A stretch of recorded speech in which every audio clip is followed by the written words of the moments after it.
Recording in progress.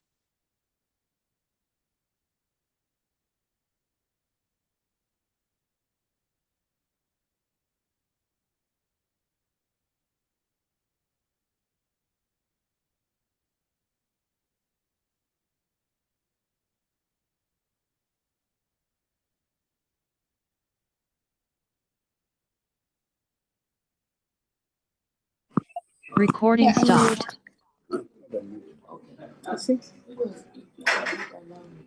I want it unmuted.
Sonia, can you hear me?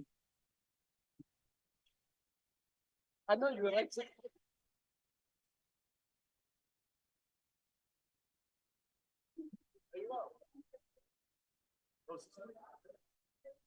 Seko, can you hear me? Platform? Hi, Mario. Can you hear you loud and clear? Thank you.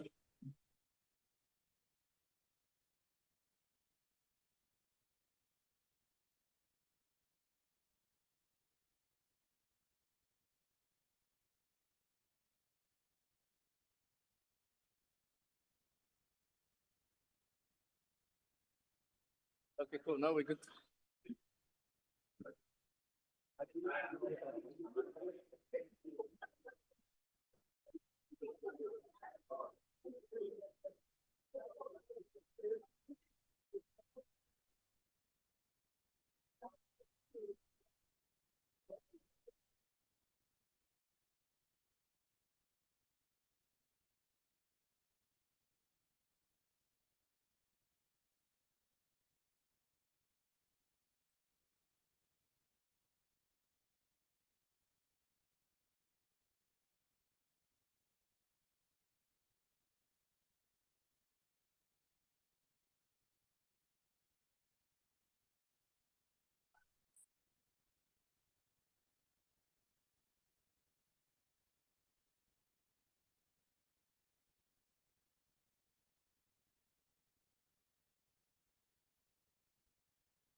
Recording in progress.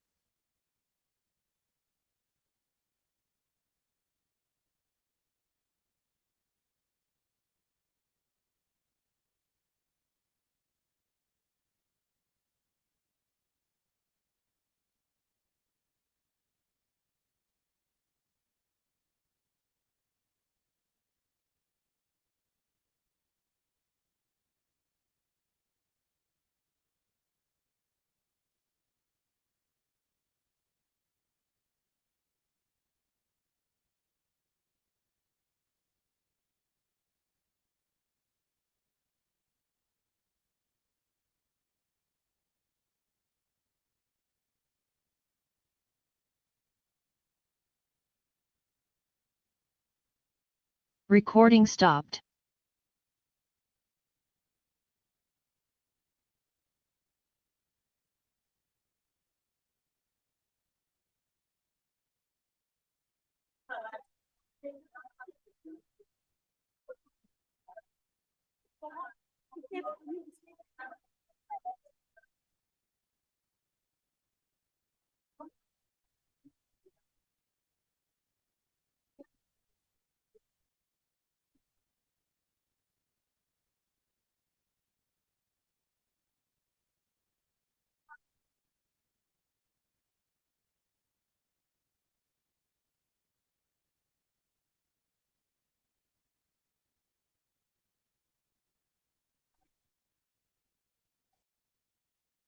GHC.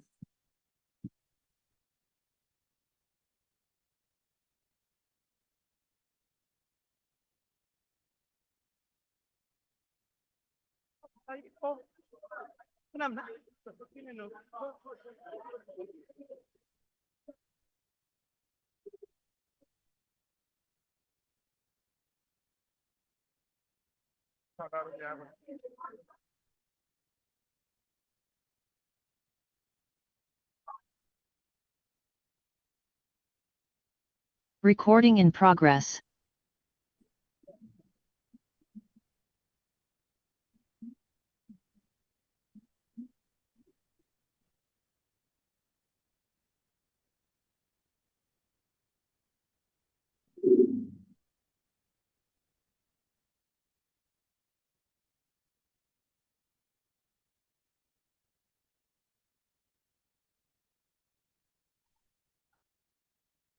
The House Chairperson.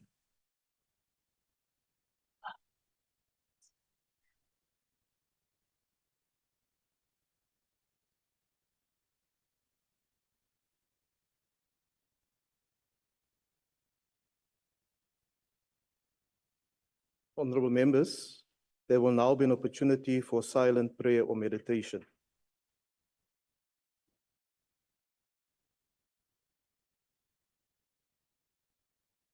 Please be seated.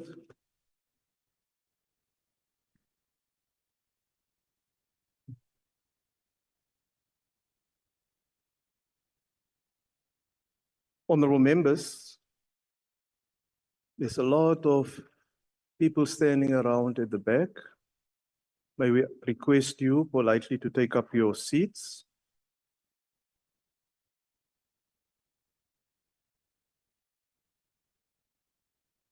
Thank you. Honorable members, before we proceed with today's business, I wish to announce that the vacancy which occurred in the National Assembly, owing to the resignation of Mrs. Y.N. Yako, has been filled by the nomination of Mr. E.M. Tetwa, with effect from 23 July 2024.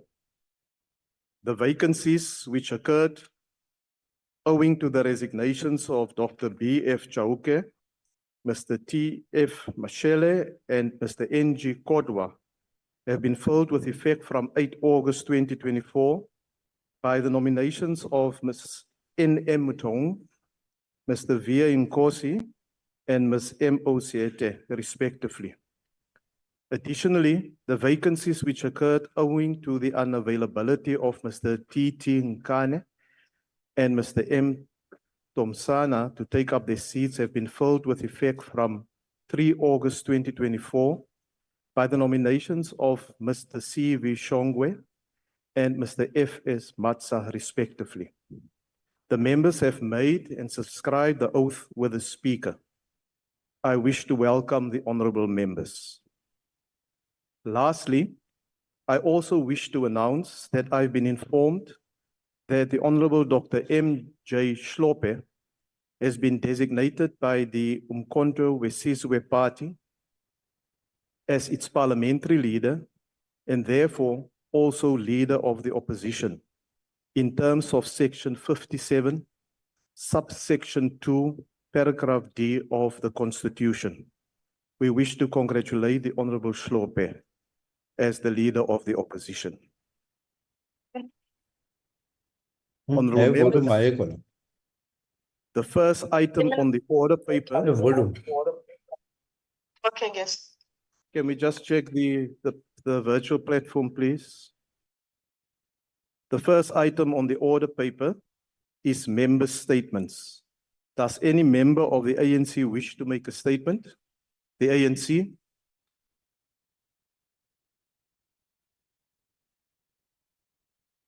Thank you very much, House Chair.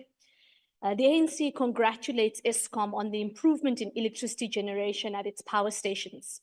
As the ANC, we welcome Eskom's turnaround strategy to address the energy crisis and the challenge of load shedding.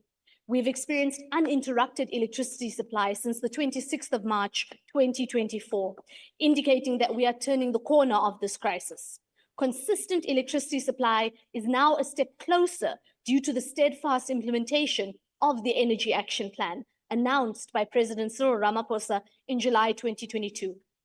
The Energy Action Plan is in great part focused on planned maintenance work and rebuilding expertise to achieve energy security by bringing on board new generation capacity. This has contributed significantly to a more consistent power supply and no load shedding over the last several months. This is an essential enabler for economic growth and positively impacts on the quality of life, allowing the masses of our people to continue their daily lives unhindered. The ANC caucus congratulates Eskom on achieving this critical milestone and urges all South Africans to continue adopting an energy-saving lifestyle to protect our national grid. I thank you. Thank you, Honourable Member. The Democratic Alliance. Thank you, Chair.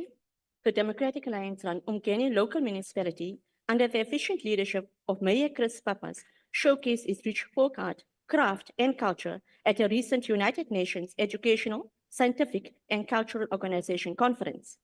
Howick, a town in the KwaZulu-Natal Midlands, has officially joined the list of 52 cities in UNESCO's Creative Cities Network. The UNESCO Creative Cities Network is a flagship city of UNESCO's launched in 2004 to promote cooperation among cities which have recognized culture and creativity as strategic drivers of sustainable urban development. There are almost 300 cities from around 90 countries in the network. The network recognizes the concept of creative tourism, defined as travel associated with creative experience and participation. This achievement highlights the importance of job creation through cultural initiatives and the promotion of local talent.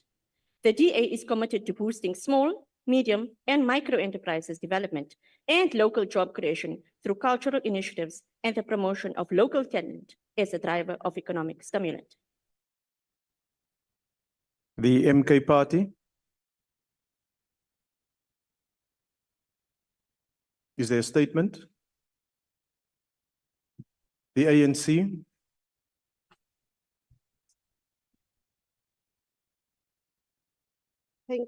Thank you, Chair. The Umgungundlovu District Municipality has launched a small, medium, and micro enterprises support program for small businesses. One of the apex priorities of the ANC in the Government of National Unity is inclusive growth and employment creation. We therefore welcome the Umgungundlovu District Municipality's recent launch of SMME support program, which aims at encouraging residents to create employment opportunities and reduce dependency on government grant. This initiative is designed to support informal and micro business enterprises within the district, with the goal of stimulating local economic development and generating job opportunities. The program is open to all businesses, regardless of whether they are registered or not, and stress the importance of focusing on local economic growth. The municipality must be credited for urging entrepreneurship to use the opportunities provided by the government and to use them for personal and community development. Further, it encourages people to take advantage of opportunities being provided rather than depending on government grant. Thanks. The EFF.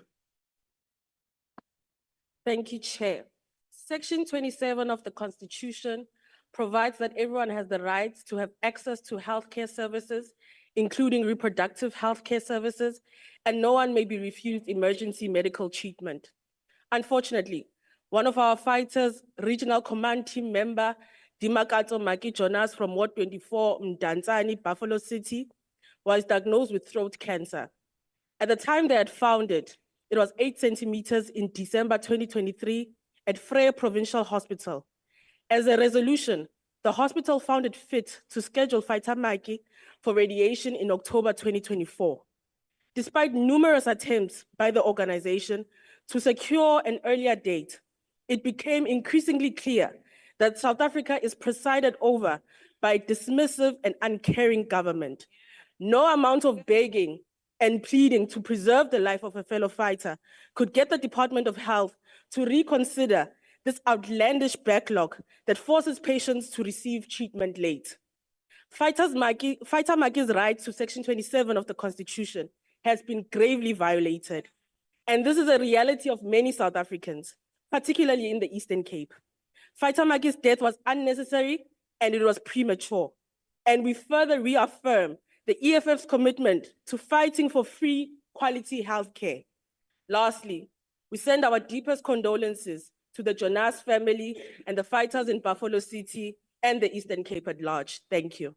Thank you, Honorable Member. The IFP.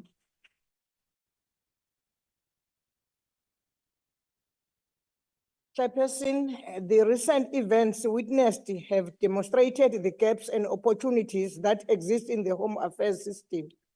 This includes the recent capture of a 30-year-old Home Affairs official in the Uppington branch who was caught selling illegal identity documents to foreign nationals. We commend the anti-corruption investigation unit's efforts in this regard, as it is a step in the right direction in terms of addressing and reducing instances of maladministration in the system.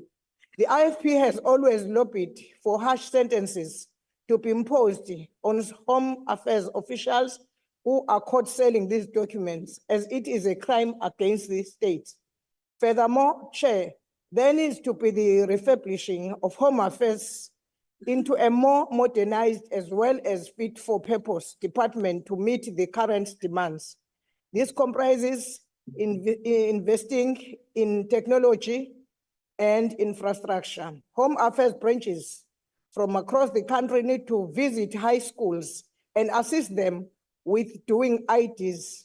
In addition, partnering with private partners in the mobility sector to deploy mobile buses across the national rural areas, similar to mobile clinic concept for easier access The digitalization of Home Affairs will not Honorable only member, your time has expired. The ANC. The ANC caucus bids Chief Justice Raymond Zondo farewell as his tenure at the helm of the Constitutional Court ends on the 31st August 2024. We believe that Chief Justice has served the country and its people with dignity, dedication, and respect without fear or favor, and applaud his unquestionable loyalty to the South African Constitution as the supreme law of the country. His unwavering support to our thriving democracy is unquestionable and commended. Under his tenure as the Chief Justice of the Constitutional Court, Chief Justice Zondo defended and safeguarded the independence of the judiciary, especially when the judiciary was under immense attack, with the objective of weakening it. As a result of his courageous stance, we have a strong and independent and functioning judiciary. The country will remember him for his daring work as the chairperson of the Zondo Commission, exposing corruption, malfeasance, and looting of public funds. The ANC caucus believes that the recommendations of Zondo Commission. Honorable which member, your reflect time is now and expired. ensure The good of Patriotic public- Alliance. Thank you, House Chair. Greetings in the name of our Lord and Savior Jesus Christ. Boinke ahuniki. In the Bible, when the Roman government of Pontius Pilate had to choose who to crucify between Jesus and Barnabas, they elected the one who stole from them. We are doing the same today when we have to choose between employing South Africans and mass deporting undocumented foreign nationals. We shout, crucify them with documents. When we have to choose to recognize coloreds and Khoisan as Africans in particular, you force a crown of thorns on our heads, making a mockery of the marks of our bloodline as the first nation flowing from our faces. When we call for social cohesion and the abolishment of the apartheid racial labels, government uses the spear of tribalism to pierce the side of our nation who believes we are one people. It appears that our hopes has died on the cross made on ballot papers during national elections. Some even believes that the GNU is a new grave for the PA. But for us, this year is our first day, next year our second, and 2026 our third day, Resurrection Day, when we shall say the tomb of illegal foreign occupation, a racially divided nation, and colored marginalization is empty. Ons Baizani, salute. The FF Plus. My apologies, the DA. Thank you, House Chairperson. House Chair, during the meeting of the Portfolio Committee on Higher Education on the 21st of August, NSFAS confirmed that Minister Blade Nzimande's 14 January announcement of funding for missing middle students was a hoax. NSFAS is not ready to roll out the 3.8 billion midterm funding allocation for missing middle students for the next academic year. They do not even have a tangible plan on how and on whom they will be spending these funds. 7 months later, NSFAS is still confused and without the expected capacity. In basic terms, Minister Nzimande deliberately used the pain and desperate need for funding assistance of missing middle students and their families to divert attention from his reported involvement in NSFAS corruption and maladministration. Chair, this is cruel. Students are not toys. Their parents are not yo-yos. Their dreams and future are not a politician's playground. So it is important for the new Minister of Higher Education, Dr. Nobuhle Nkabane, to correct this mess, given that it falls within her delegations, because students deserve better clarity on where they stand on government's priority list. And so this House must be given a decisive commitment by the Department of Higher Education to fix this mess, because the GNU must work for students. Thank you. Thank you. The FF Plus. Thank you, House Chairperson. House Chair, it is an absolute disgrace that a mere 13% of municipalities was able to receive a clean audit for the 22-23 local government audit outcomes. This dysfunctionality is directly linked with poor service delivery. If one goes and looks at what the people are experiencing on local government level daily in terms of the collapse of infrastructure, it is linked with these poor audit outcomes. And we need to seriously relook the local government and municipal framework because it is not working. People are suffering and service delivery are regressing daily. Thank you. Thank you, Honourable Member. The ANC. Thank you, House Chair. The ANC caucus welcomes the latest edition of the South African Human Rights and Liberation Struggle Sites to the prestigious list of the United Nations Educational, Scientific and Cultural Organization, UNESCO. The property represents the legacy of the South African struggle for human rights, liberation and reconciliation. It consists of 14 parts located across the country, all related to South Africa's political history in the 20th century. It includes the Union Buildings, Constitutional Hill, Lilies Leaf Farm, Sharpeville Memorial, Walter Sisulu Square, 16 June 1976, the streets of Orlando West, University of Port Hare, and ZK Matthews House, Mtekezweni, Vaihook, and Ohlange. These places reflect critical events linked to the long struggle against the apartheid state, Mandela's influence in promoting understanding and forgiveness and belief system based on philosophies of non-racialism, Pan-Africanism, and Ubuntu. Siyabonga. The MK Party. Thanks, Chair. The failure of this government to deliver meaningful land reform is nothing short of betrayal of the people of South Africa. The land audit reveals that whites, who are only 10% of the population, own 72% of the total farm and agricultural land, followed by Africans, 80% of the population, who own mere 4% after 30 years of democracy. Land is not just a resource, it is a symbol of freedom and dignity. Under the leadership of President Zuma, the MK Party remains committed to ensuring that land is returned to its rightful owners, the people. We reject the slow pace of land reform and demand immediate action. The time for talking is over. The time for action is now. Our people can no longer wait for land. The legacy of President Zuma must be honored through decisive and bold steps to return land to the people. We call on the progressive forces in the interest of Black unity and African in particular to support the amendment of Section 25 of the Constitution to make sure that land expropriation without compensation is realized. As MK Party, we aim to unite all progressive forces in this House to honor the legacy of those who fought for land to be returned to the rightful owners. We know, Chair, that in Limpopo, white farmers have killed 2 Black women and fed them to their pigs. As a result of our landlessness, we are poor, we are weak, and these farmers behave like gods, and they kill our people with impunity. Thank you. Thank you, Honourable Member. The EFF. On the 23rd of August 2023, the Department of Home Affairs. Order, Honourable Members, I can't hear the member. Please start again. Thank you. On the 23rd of August 2023, the Department of Home Affairs released their list of critical skills, and on that list, sheep shearing was omitted and removed as a critical skill. We warned the department that this decision was misguided and would negatively impact the agricultural sector, as South Africa alone does not have enough qualified sheep shearers.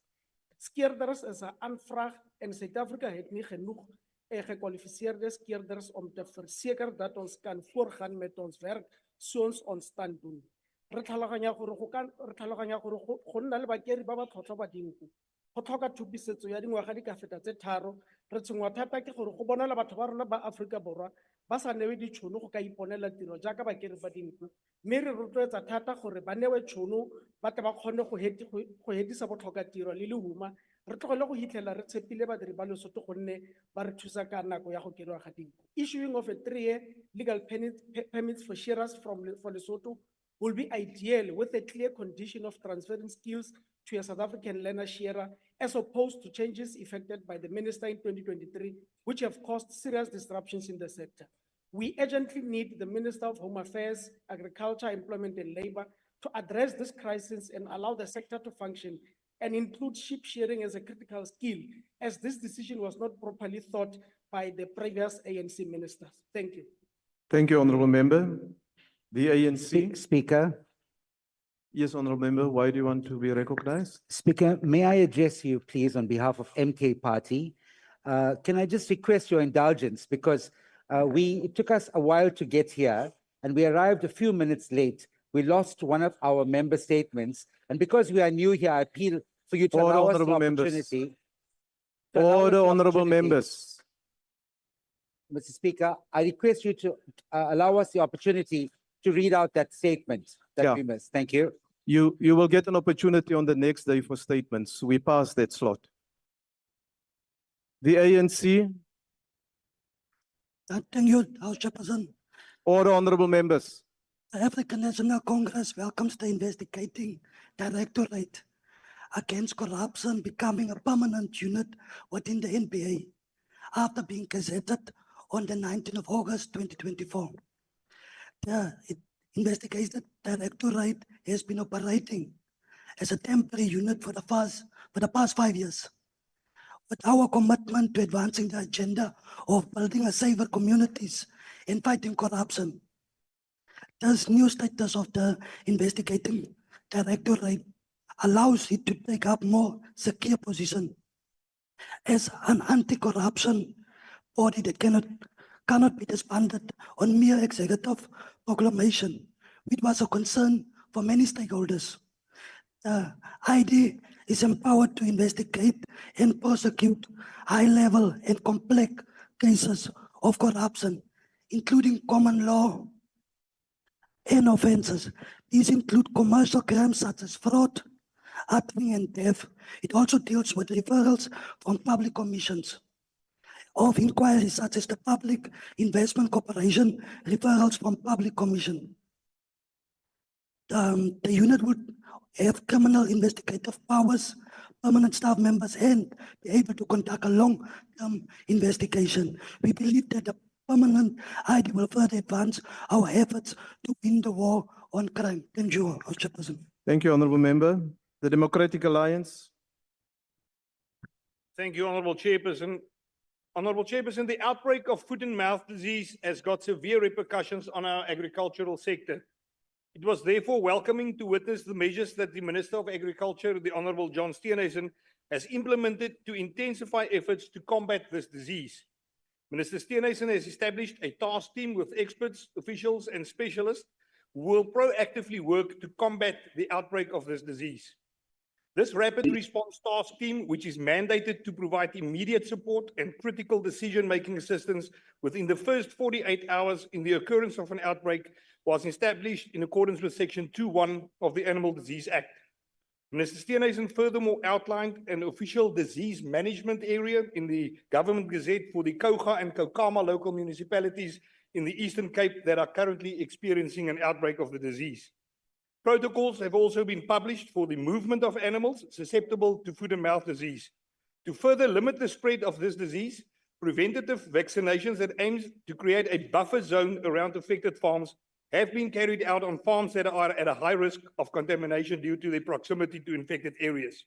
In total, almost 100,000 cattle, nearly 600 sheep situated on 67 farms in the affected area have already been vaccinated. Being a member of the agricultural industry myself with my family who are cattle farmers, I want to congratulate Minister Steenhuisen and his department on the handling of this outbreak.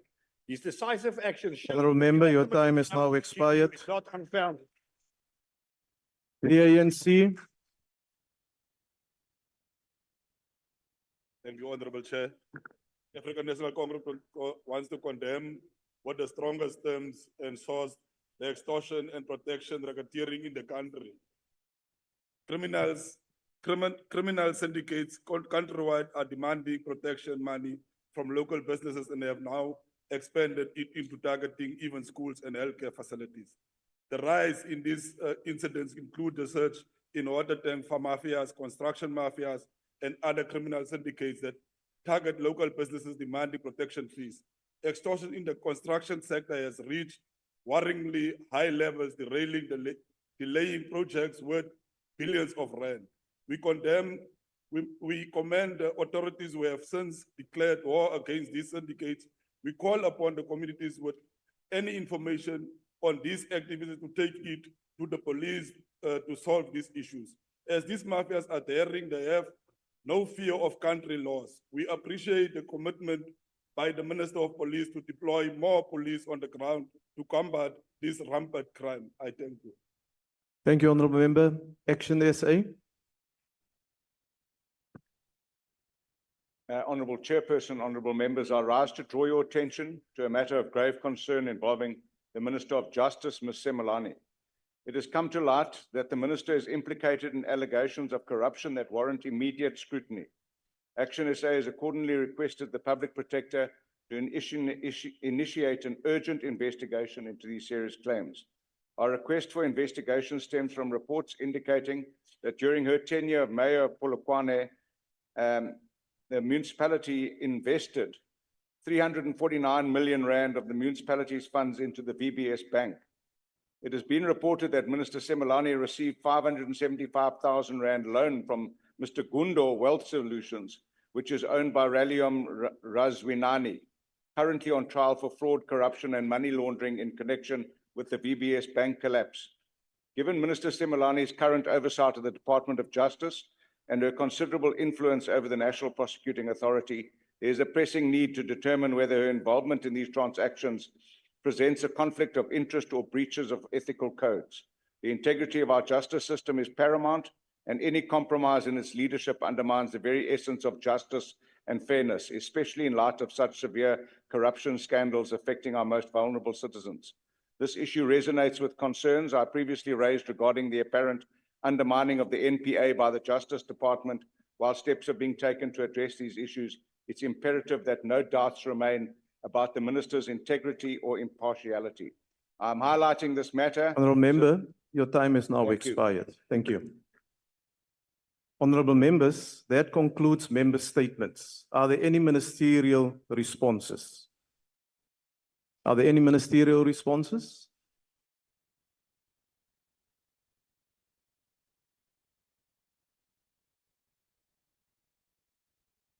We're just checking on the virtual platform as well, honourable members.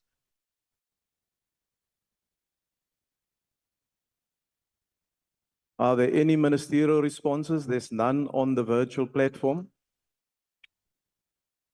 Honourable members, this is the first session that the honourable members from political parties have to make member statements. We accommodate in the rules that ministers, the relevant ministers, or if they're not available, their deputy ministers may respond to a statement particular to their department. It is concerning that we have no responses, while we have a number of statements that refer to very specific issues. The program of Parliament was circulated to all members of Parliament, including those in the executive, and we expect executive members to be available to make ministerial responses. The absence of any responses is completely unacceptable. It cannot be tolerated, and it will be communicated to the Honourable Speaker to formally communicate this unacceptable absence of replies to member statements to the Leader of Government Business. A sitting of Parliament is not only for members of Parliament who are not in the executive. It includes those members of the executive who are members of Parliament. And we expect those honourable members of the executive or their deputy ministers to reply to member statements. Otherwise, it becomes an exercise in futility. Honourable Mente, you wanted to be recognized. I come to you now, Chief Whip. Thank you very much, House Chair, and thank you for that response you have already given. However, I want to record this, as much as you have stated that it is unacceptable, it's a demonstration of incompetency. We can't have ministers and deputy ministers that all of them cannot respond to very important matters. We have now given a matter of the Eastern Cape where there is an issue with the health sector. Cancer patients are dying in the Eastern Cape, and we are being told here by ministers that there's nothing that can be done because an absence of a response means we have given up on our people and we cannot lead them. We are not going to accept this, and we are going to write officially to Parliament and ask for the response that is befitting of all the member statements that have been raised here. Thank you. Thank you, Honourable Member. I've been informed that the microphone of the Minister of Police is open on the platform. Honourable Minister, do you want to make an intervention? Thank you very much, Honourable House Chair. I don't know what's, there's something dysfunctional. I was trying to raise my hand, and thank you for the opportunity. I just want to make a response on the comment that was made or statement that was made on construction mafias.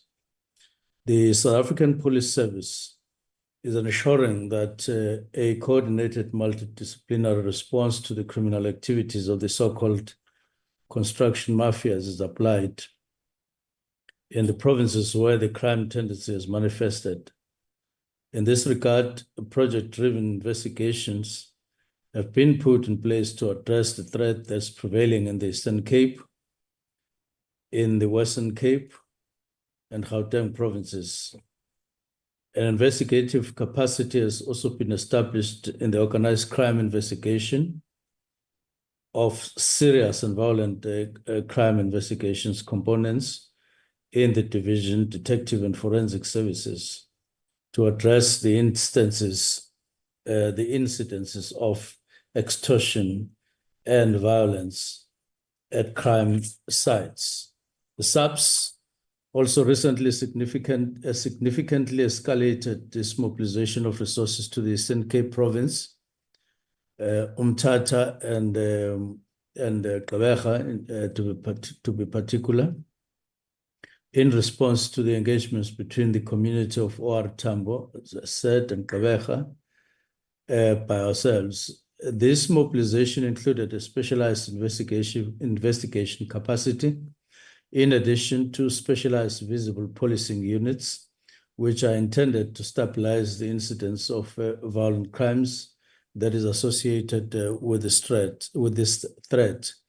I must stress that in our Tambo and in Gqeberha, we really are there and would soon be completing the current investigations, and sparks will fly, especially with regard to extortions and occupation of, or illegal occupation of public and private buildings, which is rampant there and has been there for some time. Thank you very much, House Chair. Thank you, Honourable Minister.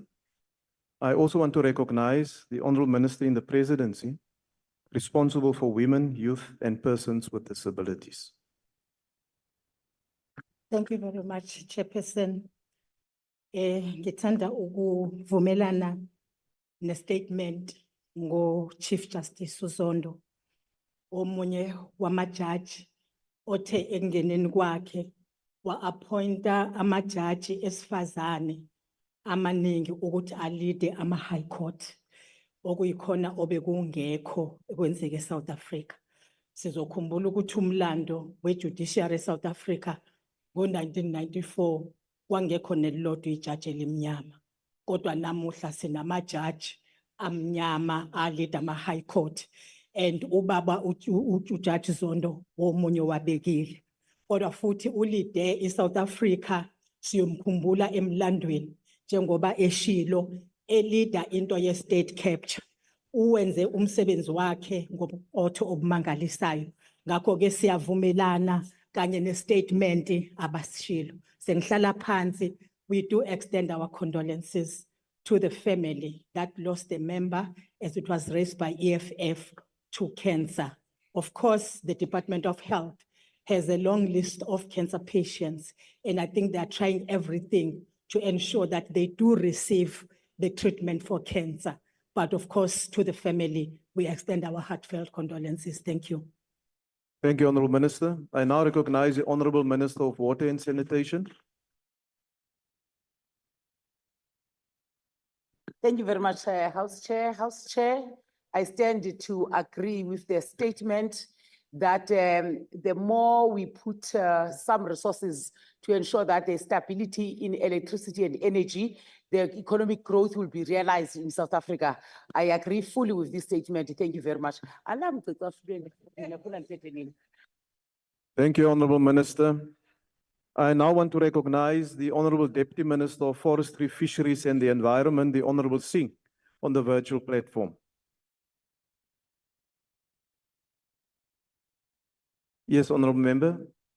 But Chair, these are not the responses from the two ministers who have responded. They are agreeing with their caucus positions here. We want ministers to respond on the issues that are raised in a form of a member statement. Thank you, No, Honorable we Member. don't tick boxes here. We are dealing with the serious issues that are affecting communities. Thank you, Honorable Kalipi. We can't take this anymore. No, Honorable Kalipi, it will be part of the intervention that I've announced that we will proceed upon. We'll proceed with that. The Honorable Singh, Deputy Minister. No, thank you very much, House Chairperson and honorable colleagues. I am on the virtual platform, but I didn't pick up any statement related to our department, hence there was no response. But I'm always listening to what honorable members have to say. Thank you.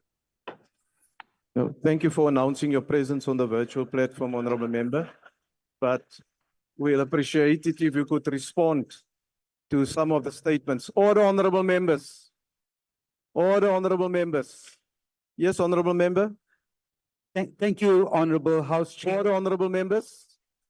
I think as MK, let's applaud your decision to deal with those ministers and deputy ministers that have not attended to the member statements. However, as a party, we want to express our serious disgust at the fact that the minister responsible for land affairs is not here to address a very pertinent issue that we raise, the issue of land expropriation without compensation. We believe that the minister not being here is a deliberate attempt by this minister to shy away from these real issues that affects the people of this country. The land must be returned to the people of South Africa. Thank you, Mr. House Chair. Thank you, honorable members. The Honorable Chief Whip of the largest party you covered. No, honorable members, as I've indicated, the situation is not acceptable. And I've indicated right at the beginning when ministers were supposed to respond, how the matter will be dealt with, so that when we have another session for member statements, we do have the ministers available to respond. Honorable members, the Secretary will read the first order. Before you read, Secretary, Honorable Kalipi, you want to be recognized? Yes, Chair, I just want to check. Did you induct these ministers? Because it seems Honorable that they don't Kalipi. know what they are here to. Honorable Kalipi. The JNU is in shambles. No. And they're affecting all of us, Chair. We've covered and, Please and induct them. we've dealt with the matter. The councillor to the deputy president who's supposed to coordinate all of this. Chair, we're not here to play. Thank you. Aye. Thank you. We know the concerns, honorable members. The Secretary will read the first order. Debate on National Women's Day, celebrating 30 years of freedom and women development. Honorable members, I now recognize the Honorable Minister in the Presidency for Women, Youth, and Persons with Disabilities.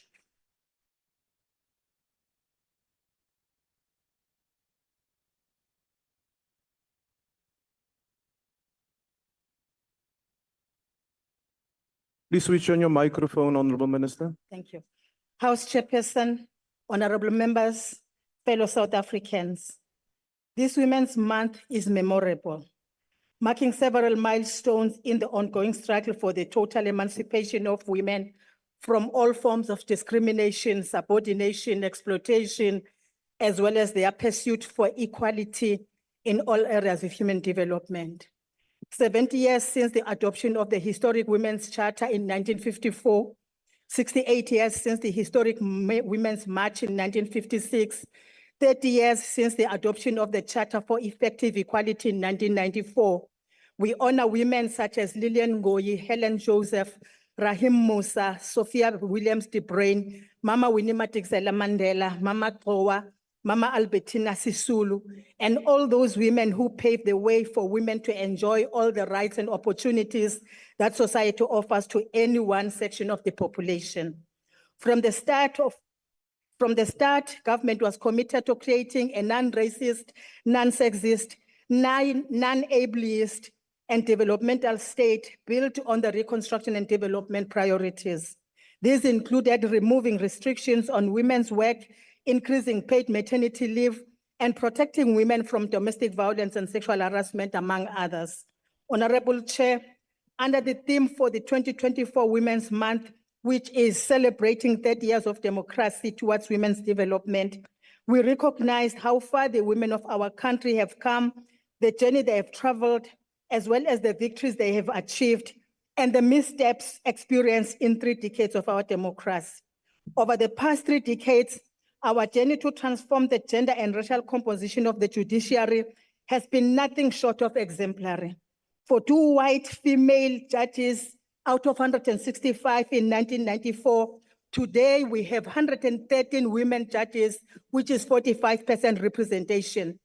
This includes the ascendancy of Chief Justice Designate Mandisa Maya as the first female Chief Justice to occupy the position of Chief Justice and the head of the Apex Court, that is the Concord in South Africa. Justice Maya is part of a much larger narrative, one that goes beyond mere representation. In this very house, we have made significant strides in ensuring equal representation in decision-making and law-making structures, such that today, women hold 43.5% of these seats in parliament. Similarly, 42.6% of executive members are women. We have surpassed gender parity in higher education participation rates. We are transforming sectors which were considered for males only. Since 1994, we have made significant strides producing world-renowned women as agriculture industrialists, entrepreneurs, aviators, mariners, engineers, and artists. We have traversed the spaces of innovation, technology, and communication. A number of Chapter 9 institutions were established, including the Commission on Gender Equality. We have also seen the establishment of the Ministry in the Presidency for Women, Youth, and Persons with Disabilities. In Global Government Forum's Women's Lead Index 2022, South Africa is third on G20 countries by proportion of women in the top 5 grades of its public service. At 48.6%, 77.2% improvement was made over 2 years, and 14.8%, the 4th largest increase over 10 years. The 2023 Global Gender Gap Report by the World Economic Forum shows that South Africa, along with 15 other countries, have closed more than 70% of the overall gender gap. South Africa is ranked at number 20 in the 2023 Global Gender Gap Report. Despite these achievements, we are the first to admit that the majority of women are yet to realize the taste of the freedom for which so many paid the ultimate price. Class, gender, and race continue to intersect in ways that reproduce untenable socioeconomic realities for women of all ages. Honorable Chairperson, with regards to our planned interventions, due to time constraints, allow me to highlight just 3 of main interventions. The historic treatment of women as minors who are incapable of owning property continues to reproduce itself today through landlessness and its related disadvantages. As such, the transfer of land, wealth, and income earning ability to organized women will be prioritized. This is particularly urgent given that According to Stats SA, out of 18.5 million households, 7.5 million, which is 42.2%, are headed by women. Over the next 5 years, we will champion the transfer of land ownership to women's cooperatives for productive and commercial purposes through policies and catalytic projects. Through our collaboration with Transnet Properties, we have secured 22 land parcels for this initiative. 5 sites in Vembe District, 4 sites in Sikukune, 8 sites in Amatole, 2 sites in Herigwala, 1 site in Umzinyati, 1 site in OR Tambo, and 1 site in Alfred Nzo. Chairperson, during the opening of Parliament, the President announced massive plans to ramp up a green manufacturing sector over the next 5 years. We'll ensure that women are at the center and do not remain in the margins of these projects. To this end, we have conceptualized a series of emerging industries accelerator programs and intend to rally all relevant stakeholders, particularly SOEs and industry associations, behind their implementation. Emerging industrialists will receive support from ideation through to product development, financing, market access, and commercialization pathway. To support these initiatives, we are advocating for the establishment of an emerging industrialist fund. Equally, the Public Procurement Act signed by the President this year will be the other tool to use. Honorable members, through the recently launched SANDF-led National Youth Service program, we aim to rally industry associations, universities, the CSIR, and participating sister departments behind a nationally coordinated and de-siloed catalytic initiative to combat youth unemployment. Work is underway to ensure that the first round of National Youth Service results is enrolled before, in fact, recruits is enrolled before the end of this financial year. A minimum of 50% of the beneficiaries of this program will be women, including unemployed graduates and those who have completed grade 12 but are currently sitting at home. With regard to the scourge of gender-based violence and femicide, we will base our response on evidence-based research. Some of our actions and programming will be informed by the soon-to-be-released first countrywide gender-based violence prevalence study conducted in partnership with the Human Science Research Council. Over the past 30 years, we have enacted a number of legislative instruments to advance women's rights and fight gender-based violence. From the Domestic Violence Act of 1998 to the National Council on Gender-Based Violence and Femicide of 2024.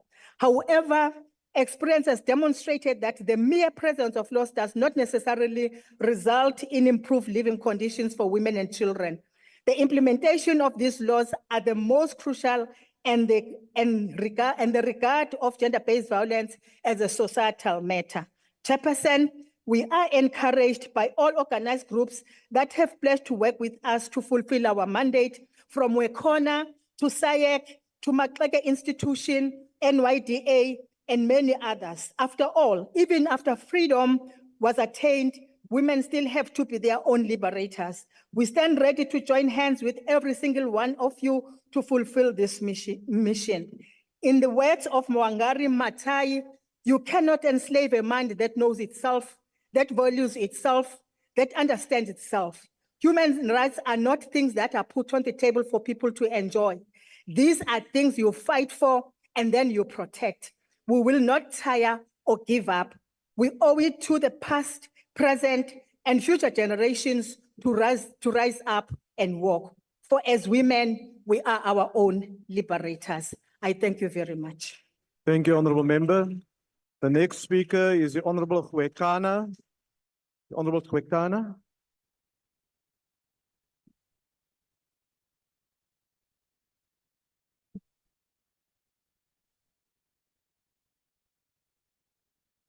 Greetings to the honorable members of MK Party and the Progressive Caucus.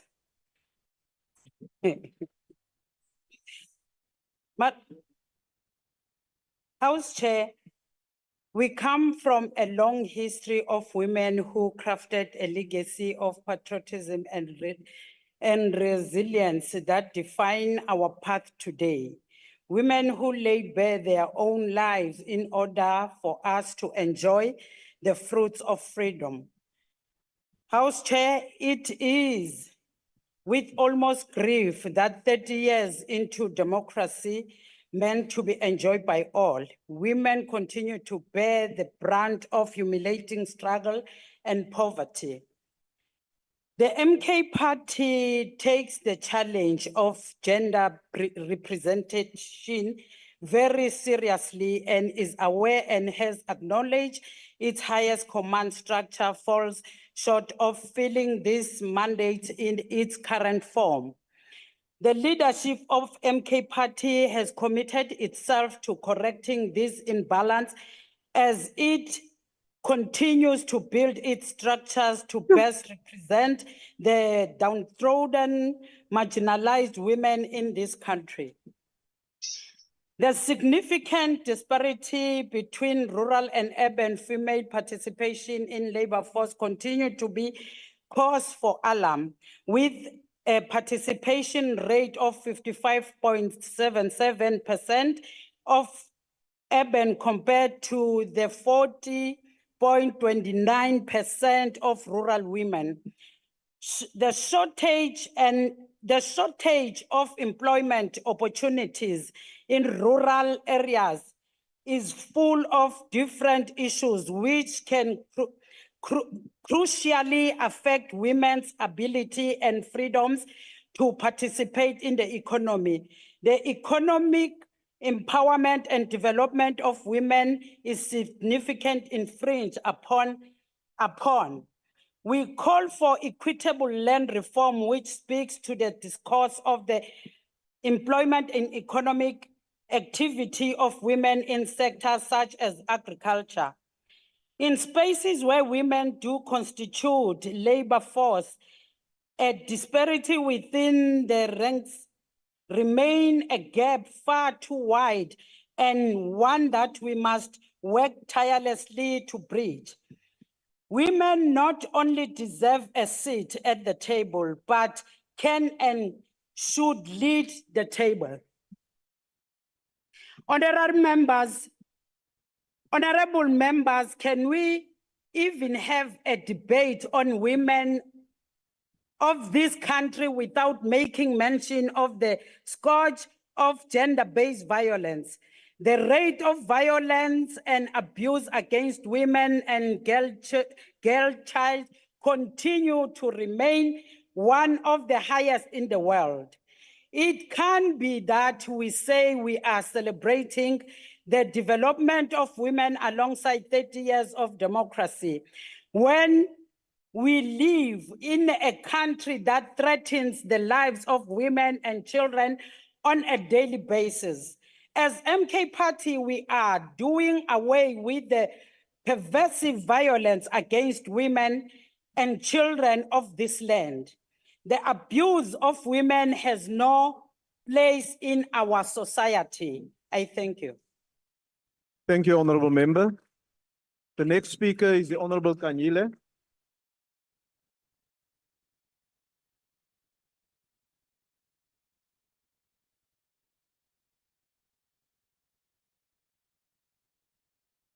Chairperson, it is a privilege to be part of the National Women's Day debate under the theme celebrating 30 years of freedom and women development.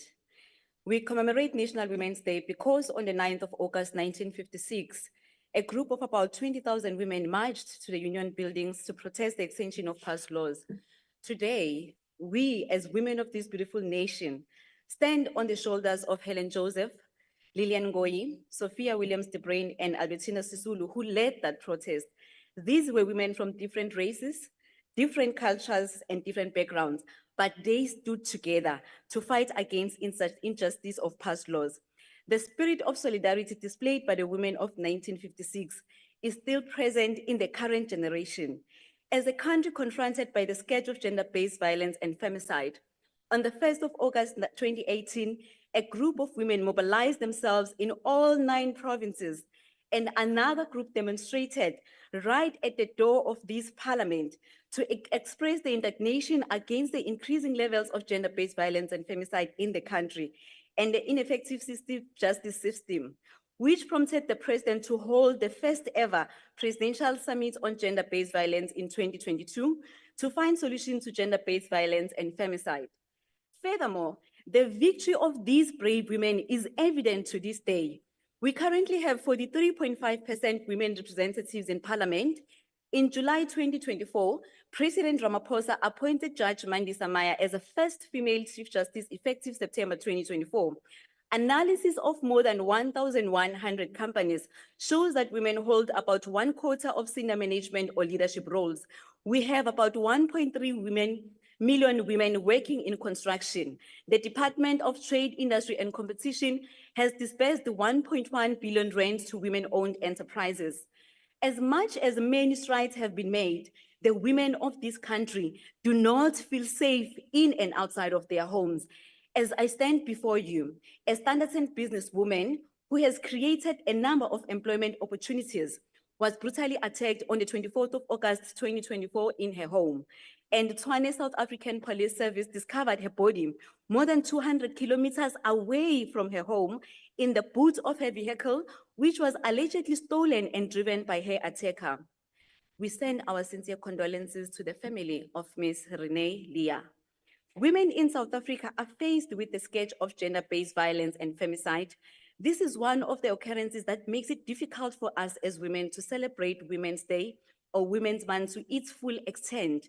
We have to ask ourselves if we are really free when we don't feel safe in our homes and society in general. As a country, we are lagging behind when it comes to issues of supporting victims of gender-based violence, especially at their first port of call for help, the South African Police Service. I have previously indicated that Tutuzela care centers need to be funded and fully capacitated. Currently, they are being looked after by volunteers who are likely to leave when there's an employment opportunities offered to them. We also need to have a look at our justice system, at how the system it felt re-traumatizes the victims, especially when it comes to granting bails to perpetrators who have committed more or less similar offenses. Though there may be great strides that have been made, many women remain unsafe. Their lives are not protected by bodyguards. Theirs is not a life of armed police and high-rise fences. For them, justice is not a phone call away. It is years of waiting. We need substantive action like increasing shelters for women who are under attack in their homes. We need government to draw closer to the hearts and minds of people. We need a government that is responsive to the violence against women that is unending in our communities. The Western Cape government has the biggest and most comprehensive safety plan with the largest budget to keep people safe. The DA believes that local policing authorities are better at crime prevention and fighting. We urge the government to consider the development of policing and ensure responsiveness. As we commemorate Women's Day or Women's Month, the issues of women empowerment and gender-based violence need to be thoroughly dealt with. And the statistics should demonstrate that we as a country are moving in the right direction. Also, unemployment numbers of women remain higher than the national average, with 35.7% of South African women in labor force currently without work and actively looking for work. This is an increase of 0.3 of a percentage point quarter on quarter and a 0.2 of a percentage point year on year. Chairperson, the rising of cost of living disproportionately affects women with existing inequalities worsened by the COVID-19 pandemic. Women are more likely to be in low-paid work than men, have fewer savings to fall back on, and more likely to be in debt. Women are suffering in poverty, being forced to make impossible choices to ensure people who are dependent on them survive. The cost of living crisis also makes it harder for women to escape domestic violence, and they are more likely to be financially dependent or tied on an abusive partner. And we've already seen how much harder it is for single women to survive. Chairperson, the irony of how the financial lack of women is affecting every aspect of their lives is found in this very debate, which is in honor of women, but many women cannot access it due to it being broadcast on channels they cannot afford. More needs to be done in this regard. Majority of people in rural areas and poor women in urban areas are locked out of accessing effective justice because of the high rate charged by lawyers and advocates. It is not enough to be deeply worried by these issues because that is not enough. We need more guards to challenge these issues. Women's Day is supposed to be about looking at how far we have come in terms of equality or gender equality, but now it has become about gender-based violence awareness. This is what happens when the government ignores the cries of the society. We hope that the government of national unity will bring the tangible change on gender-based violence-related cases. In conclusion, Chairperson, I want to assure women like Norma from Midval, who runs the Sunga Boninga Foundation, who is also a gender-based violence survivor and is using her experience to empower other women, that we heard, we saw, and we will do everything in our power to change the way society treats its women. I thank you. Thank you, Honorable Member. Honorable Mailola.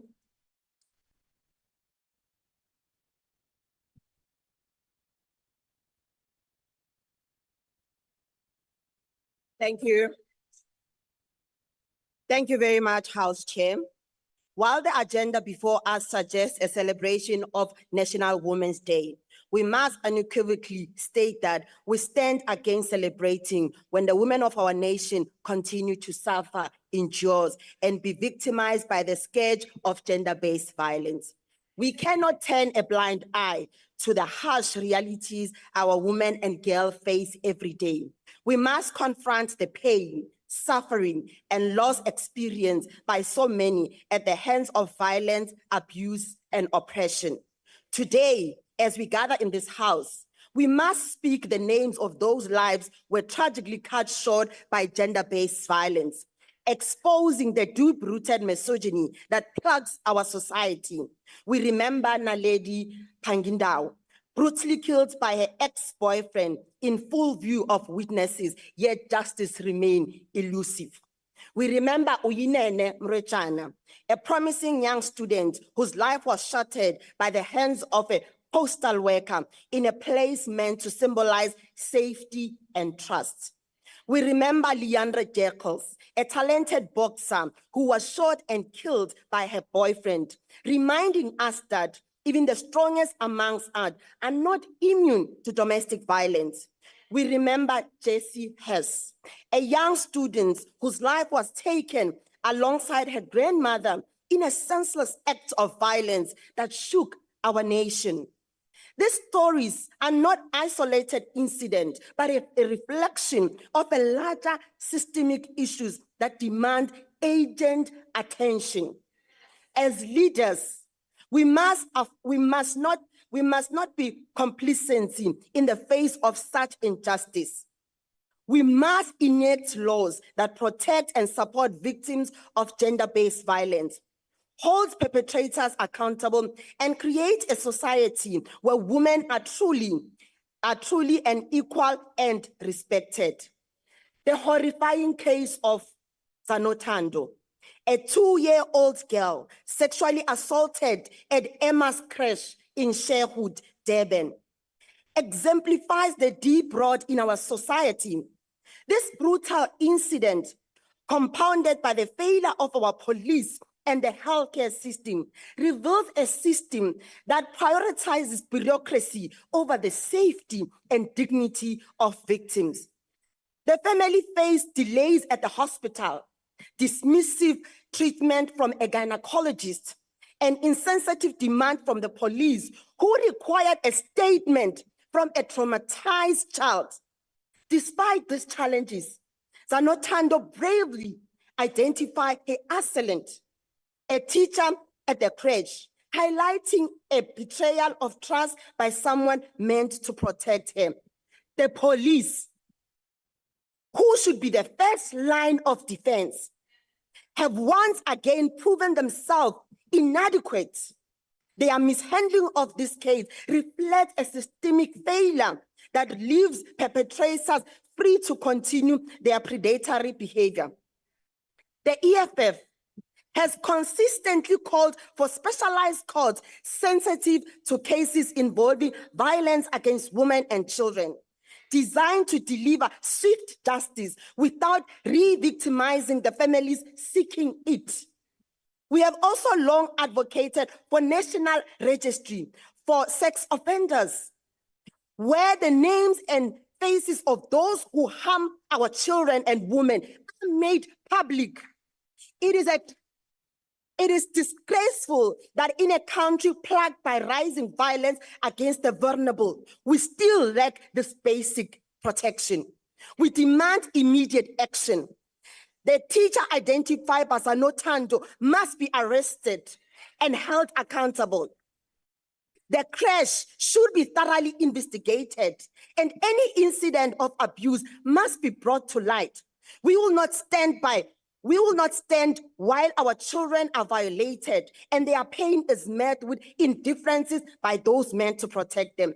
The EFF stands with Zanotando and her family in their pursuit of justice and will continue to fight for a society where no child endures such horror. Our gender-based violence desk will support the family, and our members of parliament in the Police and Social Development Portfolio Committee will ensure that justice is served swiftly.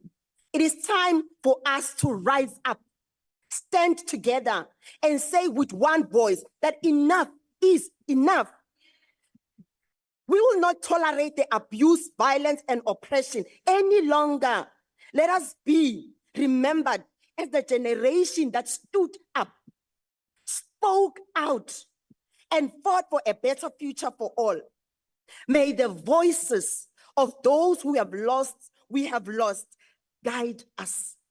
May their memories inspire us to action, and may their spirit give us the strength to create a South Africa where every woman and girl can live without fear, violence, and oppression. Ke a leboga. Thank you, Honorable Member. Honorable Matri.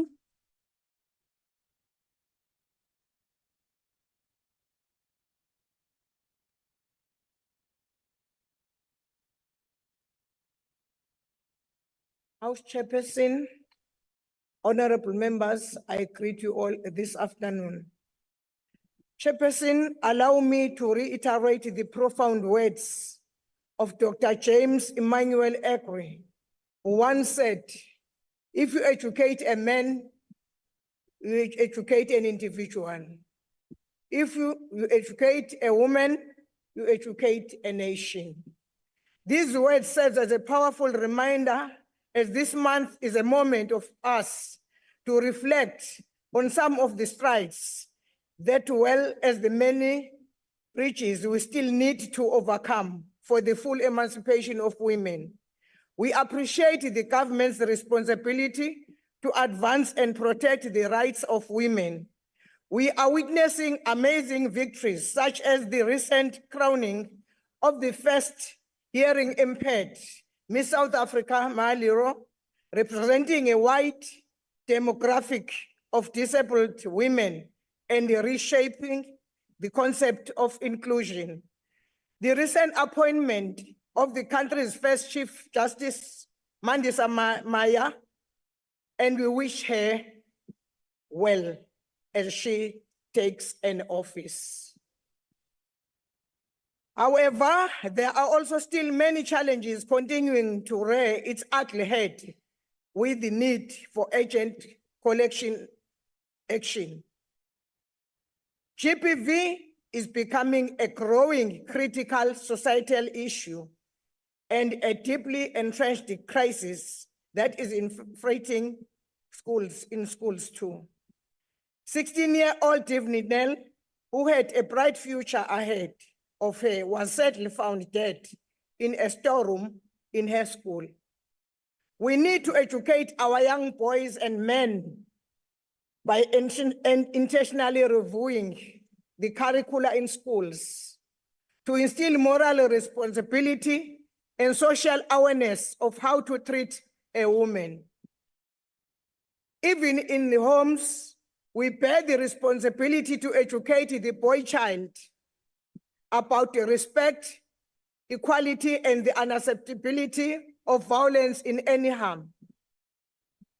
As we have stated in our manifesto, The IFP will continue to call for the revision of legislation to ensure that bail is denied to perpetrators of violence against women and children, particularly in relation to cases of rape and murder. Furthermore, children as young as 10 years getting pregnant should be strongly condemned. Around 30 cases of teen pregnancies were recently reported in the Pietermaritzburg Lifeline, and the rape crisis with older men taking advantage of these younger girls. This should be noted as statutory rape, and the men behind this act must be arrested. Similarly, the practice of ukutwala, that is forcing the child to marriage, must see its an end and arrest parents of children who participate in such. Chair, we need to note that empowering women is not just a one-time achievement, but an ongoing journey, demanding sustained action to break down the many barriers. We would like to see women being active agents of change and social transformation. The IFP believes in the hand up as opposed to the hand down approach as a powerful instrument of empowerment. Women should be equipped with skills, development courses to help sustain themselves. More strategic industries of the sector need to be accessible to women, as seen with the growth of female taxi industries owners. Most often, women are the caretakers of their families. Therefore, they need to be empowered beyond the sphere of domestic duties to ensure that their families are taken care of. It is with this in mind that the IFP heeds the call for more women to be property owners and have access to land where they benefit and are able to cultivate it and help enrich their Honorable families Makri, and your time has communities. expired.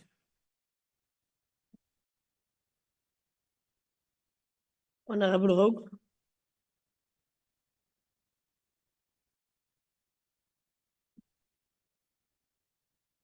Good afternoon, Honorable House Chair, Ministers, Honorable Members.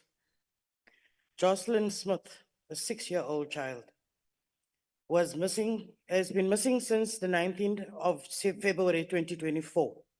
She was kidnapped and has never been found. A mother was accused of setting up the kidnapping, and yet she is pregnant again and living rather comfortable behind bars. Devonay Nell, a 16-year-old girl, a child, was found dead in a storeroom at the school in Overberg High School, Caledon, on the 14th of August. She was murdered by a fellow student who is only 17 years old. Felicia Simons, a 37-year-old mother of 3, was found burnt to death in her own house in Grassy Park on the 19th of June 2024. She was murdered by her own husband. Didi Lekayani, a 32-year-old academic and scientist, was stabbed to death in her home in Bramley on the 11th of July 2024. She was murdered by her partner. We would like to pass our deepest condolences to the families who have lost their loved ones and countless others who have not made it into the news headlines, but paid with their lives. We call for a commission of inquiry to be declared on gender-based violence. UNICEF crime stat shows that between October and December 2023, 1,135 women were murdered, 20,300 were violently assaulted, 285 children were murdered, and 2,707 survived an attempted murder. These shocking levels of violence is totally unacceptable. How can all this violence occur in 3 months?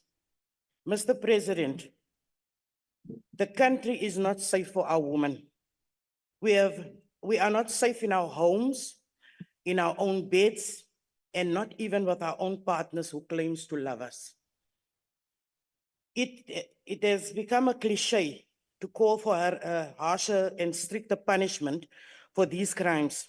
Instead, we ask Honorable President and Minister of Police to make an example to show these criminals who is in charge.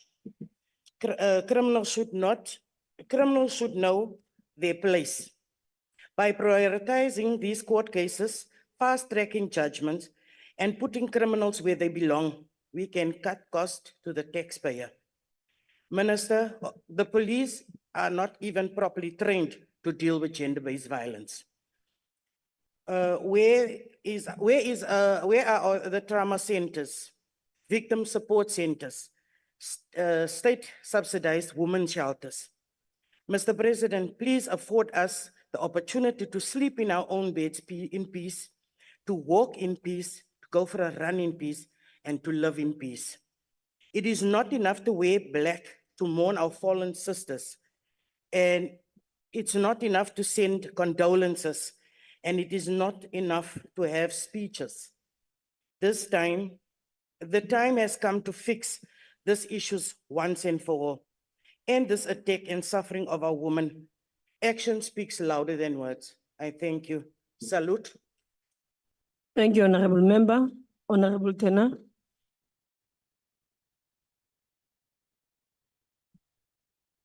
Thank you, Honorable House Chair. House Chair, it was Sandra Day O'Connor who said, as women achieve power, the barriers will fall. As society sees what women can do, as women see what women can do, there will be more women out there doing things and we'll all be better off for it. The FF Plus is on record time and again that we do not support cosmetic quotas aimed at creating a pretty picture of transformation. What we are in full support of, however, is true transformation of women in this case, achieving and representing at the same level as our male counterparts on merit and merit alone, the start of which is empowerment through education and equal opportunities. Voorsitter, is 'n feit, of ons dit wil weet of nie, dat vroue tradisioneel in die meeste gevalle in 'n uiters kompeterende wêreld moet meeding met meer struikelblokke in hulle pad. Die tradisionele rol van 'n vrou as tuiste skepper, ma, voorsiener in basiese behoeftes van haar gesin ensovoorts, plaas addisionele druk op vroue om op gelyke grondslag op verskeie terreine met hulle manlike eweknieë te kompeteer. Daarom moet ons vroue wat op gelyke grondslag met hulle manlike kollegas op meriete meeding en presteer hier vandag eer, en dit is presies wat ek doen. Judge Mandisa Maya, recently appointed Chief Justice of South Africa and previously the President of the Supreme Court of Appeal, is an excellent example of exactly that, a woman who shows other women what can be done. Tatiana Smith, who recently won a gold medal at the Olympic Games, is another example. These are only two examples of millions of South African women who have broken the boundaries traditionally set for women and have shown us all what women are capable of, whether it be as professionals in their careers, as athletes, or even as mothers. But Chairperson, as we as women in our society take so many steps forward, there are even larger obstacles that take us ever a step back. Two other names that come to mind, and they've been mentioned here by the colleagues who spoke before me, are Devonay Nell and Jocelyn Smith, both young girls, both with their entire futures before them, both victims of senseless crime against women and young girls, one of the most alarming statistics in our country. We cannot claim 30 years of freedom for women while violence against women and girls is a pandemic equaling some of the worst pandemics in our world's history. We have to ramp up our efforts in the fight against violence perpetrated against women and girls in South Africa, and we cannot only talk about this, Honourable Chair, during Women's Month or during 16 days of activism. The perpetrator who murdered Devonay Nell allegedly raped another girl 4 years before her. He slipped through the cracks of the justice system and Devonay's future was stolen from her. Jocelyn's family lived in abject poverty, constantly confronted by social ills that thrive in these circumstances. Jocelyn's future was stolen from her, just like Shanae Besaidenout, who was killed by her own parents after many complaints by third parties to social services. And yet we have thousands of social workers sitting at home who are unemployed. Chairperson, if we want to claim freedom for our women as an achievement of a democratic South Africa, we have to get our priorities straight.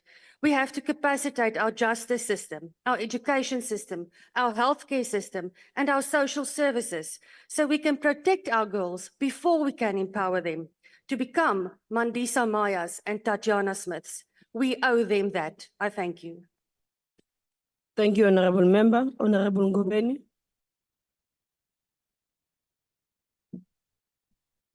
Thank you, House Chair, honorable members. A powerful force unites women, Black women in particular, across the globe. A force born from our unyielding thirst for justice, our righteous anger. For too long, society has dismissed women's anger as irrational. But I ask, what if not anger should we feel in the face of injustices that plague our nation? We have much to be angry about. As South Africa buckles under the weight of unemployment and stagnant economy, it is women who bear the heaviest burden and suffer the sharpest edge of poverty and inequality in a harsh society. In one of the most violent nations on earth, where gender-based violence rages unchecked, our sisters, daughters, and mothers live in constant fear. We are bombarded with reports of unspeakable acts committed against women and children in our schools, universities, and workplaces. Honorable Ngobeni. Dear Masondo, can you please mute your mic? Please continue. Chair, this violence is not abstract. It has names, it has faces. We remember the Tsegofatso Pules brutally murdered by their partners while carrying a new life. We remember the Karabo Mukwenas, whose life was snuffed out by an ex-boyfriend, her body desecrated by fire. We remember Riva Steenkamp, Anne Boysen, Sihle Sikoji, and Valencia Farmer. We remember our very own Tembekile Litlape, Honorable Khosi Litlape's daughter, another bright light extinguished by a dangerous man. May their souls never rest until justice is served. These women's stories are not just statistics. For every name we know, there are countless that we do not.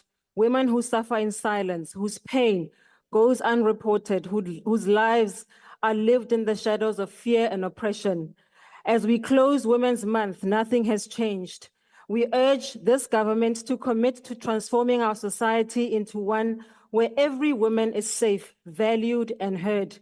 We must rise together to amplify women's voices, to remind every woman that she carries the power to change the world, for it is women who carry half the sky.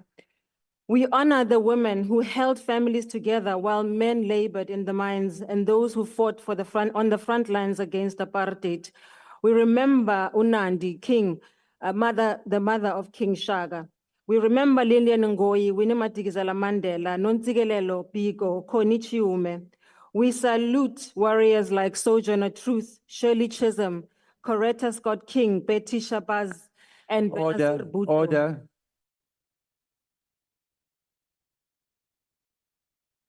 Honorable Member, I have not recognized you. I have not. You don't press your mic and say order. You raise your hand first and then you'll be recognized. That is how the procedure is done. Yes, Honorable Member. Thank you, House Chair.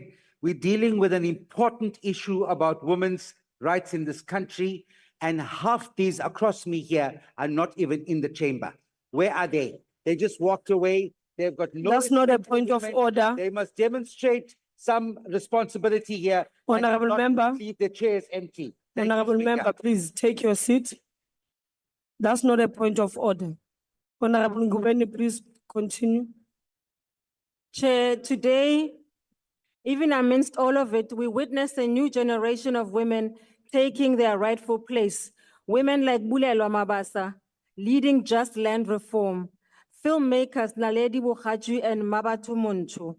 The fierce and fearless women waging war movement in the Northern Cape, fighting against the molestation of girls by their educators, we must be name and shame.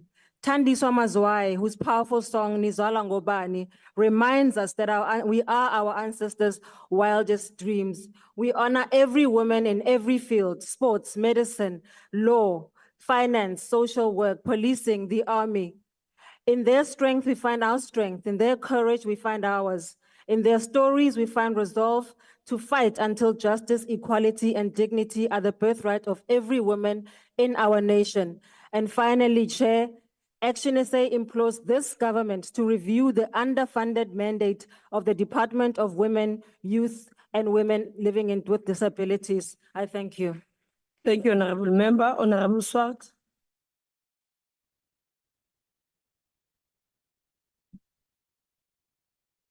Thank you, Chairperson. While the ACDP joins in celebrating 30 years of freedom and women development, I, as a male, would like to start this debate with an acknowledgement and an apology on behalf of the men of South Africa. We have and are failing the women in South Africa, given the high levels of violence and femicide. It is disgraceful that women in society do not feel safe. And we've heard lists and lists of women that have been raped and murdered. And we need, as men in South Africa, to stand like Daniel, who was a righteous man, and say, we have sinned. We have not nurtured and protected the women and children in our communities. We are deeply sorry. Forgive us. Obviously, this does not apply to all men. We are thankful for godly men who fulfill and serve their vital God-given roles in the family and society, which is essential. Honorable Swart, can you please, there's a point of order. Yes, Honorable Member. Thank you, Chair. Maybe the parties with no women should not be allowed to speak next time, Chair, because they are not displaying what they are talking about. Thanks. No, that's not a point of order. Please continue, Honorable Swart. We are thankful for godly men who fulfill and serve their vital God-given roles in family and society. However, sadly, the fatherless statistics in South Africa, which show around 60% of children do not have a father listed on their birth certificates. This indicates that a great number of men have abdicated their responsibility, are absent, irresponsible, and passive. They've abandoned their post as men. Saying one is sorry is not sufficient. Action is also required. Men need to commit to preventing GBV and femicide. Men need to commit to preventing teenage and unwanted pregnancy. Girls and women do not get pregnant on their own. CSE is not working to reduce teenage pregnancy. We need action. As other speakers have said, enough is enough.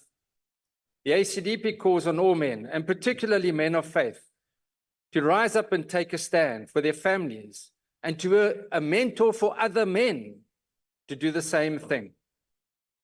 We also would urge government to not exclude men from decision-making and finding solutions to gender-based violence and femicide. We as the ACDP call on broader society and all faith-based organizations, churches, to be intentional about teaching the boy child to be a better man. What does consent mean? How does one respect a woman? How does one respect a woman's body? How do you control your own sexual drives?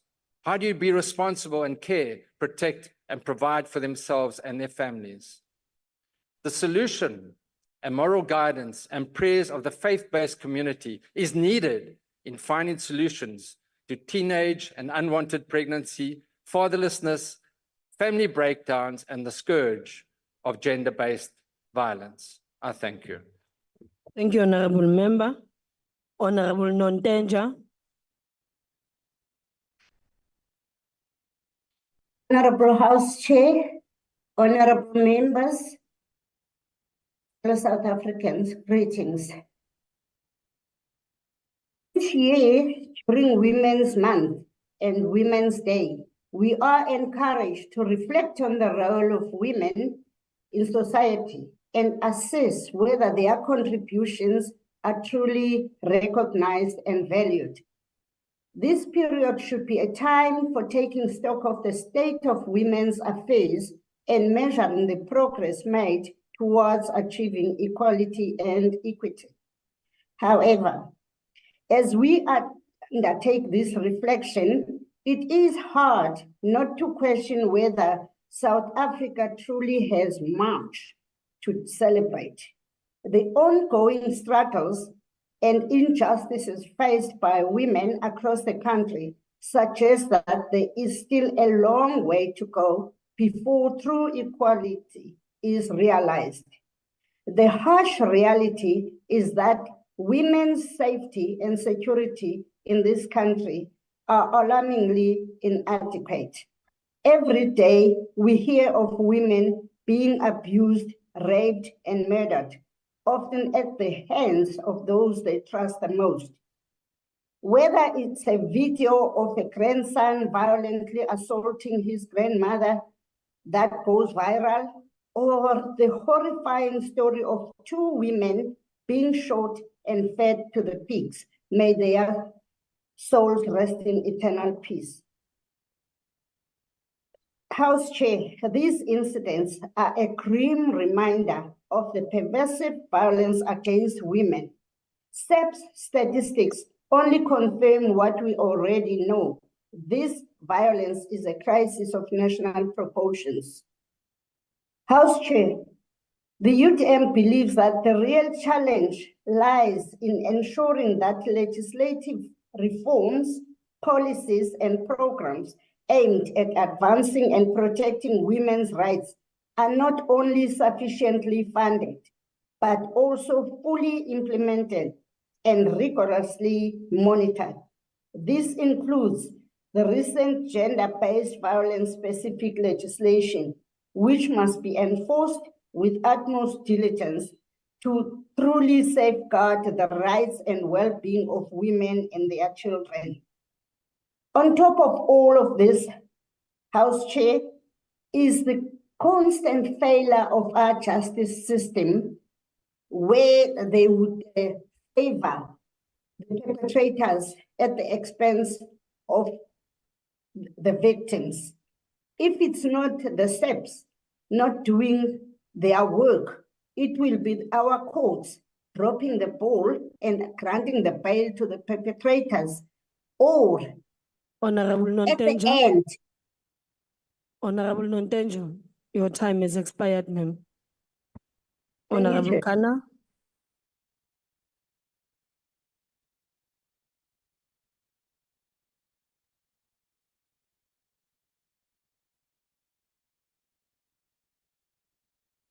Nakenza Mtramastulu, Malibongwe.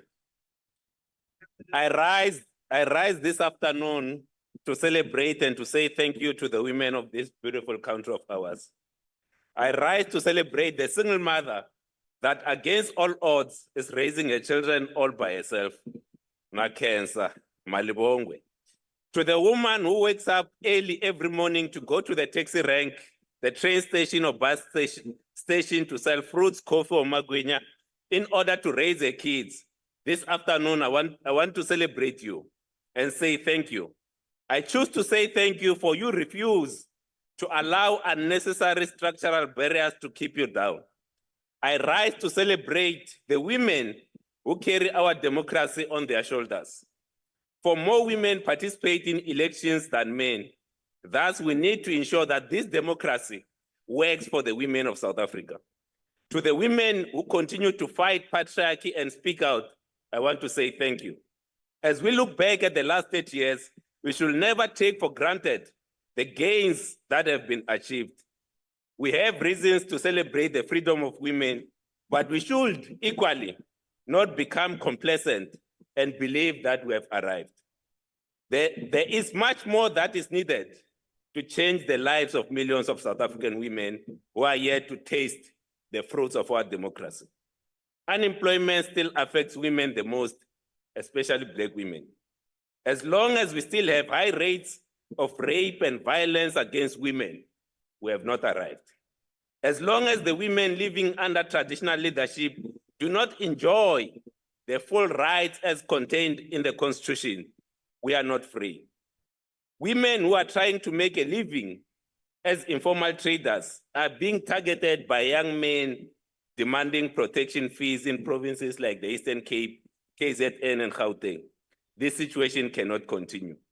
Whilst we celebrate the achievements of the last 30 years, our freedom is not complete while women continue to be subjected to abject poverty, live in fear, and cannot fully enjoy the constitutional rights. As a man born of a woman and men born of women, we must commit to build a safe, prosperous, and equal South Africa for all women. I, for one, am committed. Nakenza Mtamwashtul. Malibongwe. Thank you, Honorable Member. Honorable Webster.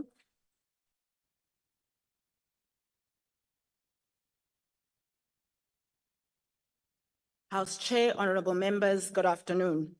South African Parliament is among the highest in women representation around the world, yet women in South Africa are not safe. Women continue to bear the brunt of violent attacks in South Africa, with our country averaging 40,000 rapes a year. According to UNICEF, every 4 minutes, a woman is raped in this country. The rates at which women are killed by intimate partners in South Africa is 5 times higher than the global average. We boast a Department of Women, Youth, and Persons with Disabilities, yet women in South Africa are still economically disadvantaged. On the economic front, the unemployment rate for women is 35.5% compared to 32.6% for men. Only 38% of SMEs in this country are owned by women, and a woman in this country is still the face of poverty. A Black woman in particular is still the face of poverty. You need only walk out these streets, and the face of poverty you will see is that of a Black woman.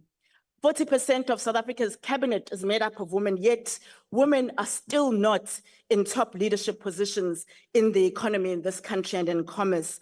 According to the Businesswomen's Association of South Africa, only 17.3% of CEOs in this country are women.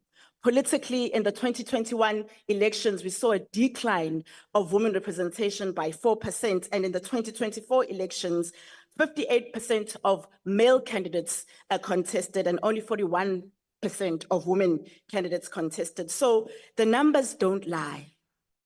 We cannot celebrate 30 years of women's development, of freedom for women, when women in our society still face violence and inequality. We need to stop superficially ticking boxes and get to the real work of transformation. And as BOSA, we've called for a number of interventions. The first is to say that we support the call for the Department of Justice to make the sexual offenders register public. Many South Africans will remember the name Uyinene, but they will not remember the name of her perpetrator. Neither will they remember the face of the perpetrator. And we need to start working on the prevention of gender-based violence, not just after the facts. We need to ensure that the policies that are aimed at transformation for women are reviewed. If it's not working, if we're not getting the outcomes, we need to review those policies. We need to ensure that policies are enforced to see a change in the lives of women and the economy and the safety of women in this country. Lastly, I want to say to the women of South Africa, do not give up. We are here, we will continue to fight for the equality of women. We are here, we will continue to fight for the leadership and the representation of women. And I want to say to parties like the MK who will disturb a woman when they are giving an address, perhaps what needs to happen is that you need to have transformation and gender equality in your own party first. And maybe you learn to respect the voice of women. Thank you. Thank you, Honorable Member. ATM. ATM. There's no one. Honorable Sally.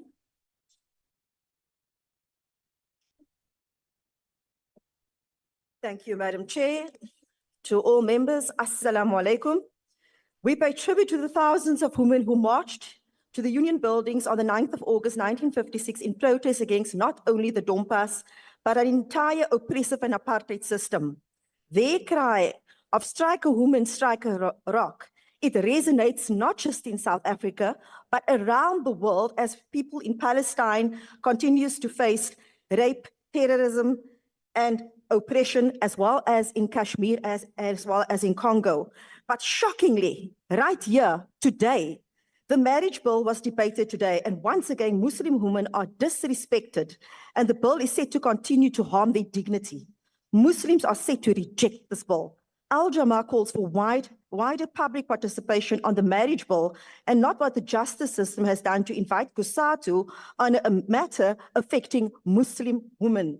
We're not the Muslim women affected, but COSATU accepts the amendment. Muslim women must be respected in this parliament. It cannot be in the 31st parliament our dignity continues to be harmed. Domestic and gender-based violence in South Africa remains a huge concern, and women no longer trust this justice system. The United Nations report on women's rights has revealed low levels of prosecution and conviction on domestic violence cases, and the police lack of will to enforce protection orders. Notably, not much since then has improved, and rape continues to be an epidemic in this country. While we celebrate Women's Month under the theme 30 Years of Freedom and Women Development, this is a sobering reminder of the many obstacles women, particularly the poor and disenfranchised women, continue to confront daily. We have a serious lack of state-run shelters for women and children. South Africa has an obligation to ensure the protection and assistance to victims of domestic violence. Adequate funding must be allocated to NGO-run shelters. Most women are unable to celebrate 30 years of freedom and women development as they do not have freedom to safety and security. Gangsterism, drugs, and other social ills are prevalent in poor communities, and all these impacts negatively on the social economic lives of women. Most women are forced to carry the burden of managing their households, while the maintenance court continues to fail them. We further acknowledge the progress that's made to facilitate women's empowerment. The reality, however, is they continue to be the victims of unemployment, suffer job inequalities, and reasonable access to financial aid, which prevents women from fully participating in this economy. I thank you. Thank you, Honorable Member. I will now call the Deputy Minister of Police, Honorable Bushilo. Bushielo. Thank you, Honorable House Chairperson, Chief Whip, members of the August House Towel. Honorable House Chairperson, the fact that South Africa has a month dedicated to women is testimony to the contribution that they have and continue to make to the development of our country and society in general. Women were integrally involved in the creation and adoption of the Freedom Charter in 1955, the framework for our approach to peace, development, social cohesion, and nation building. In fact, the women of the liberation movement in 1954 adopted the document, What Women Demand, as their contribution to the content of the Freedom Charter. As we reflect on the celebration of 30 years of freedom and women's development, we should reflect on whether we have lived up to that expectation of those women organized and mobilized in 1954, 1955, and 1956. South Africa's diversity and the legacy of colonialism means that we have a diversity of family norms, but across all cultures, women play an anchor role in the family unit. This is particularly true in the high number of female-headed households in our country. We have not yet, in our 30 years of democracy, made sufficient progress in relation to the provision of childcare for working-class women and in lessening their double-day burden. Honorable House Chairperson, women still remains the biggest victim of crime in the country, and in many ways. If it is not them who suffer the indignity of being verbally and abused by men, they live in unsafe places where they are robbed and raped. This goes to poor grannies who have to endure this ruthless act in the hands of men, sometimes even from their own relatives. It is women who have to suffer the indignity of having to visit their sons in prisons and therefore again endure this emotional torture. What disturbs us the most, Honorable House Chair? Ke banna ba ba bolaileng basadi ba babedi kwa Limpopo mo polaseng Tsoko. Re le basadi, this must never happen again. And they are arrested. They are appearing in court. They are in court. They've been arrested. We'll never leave them. Yeah. So we want all our men against this farm workers killing. We call all the law enforcement, including ourselves, to really deal with this matter decisively. There was no way in which we could not arrest them. We hunted them until we found them, because this can't be allowed in our own country. We must all stand up as peace-loving nation and condemn this heinous crime. Honorable House Chair, gender-based violence is regarded as a human rights violation and a major barrier to achieving gender equalities, as well as an obstacle to a country's development. During times of crisis, such as pandemics and war, GBV escalates dramatically. His Excellency, the President of our country, Honorable Cyril Ramaphosa, referred to GBVF as a pandemic. This, in effect, means that this cannot be business as usual, and we must regard the President's statement as a call to action.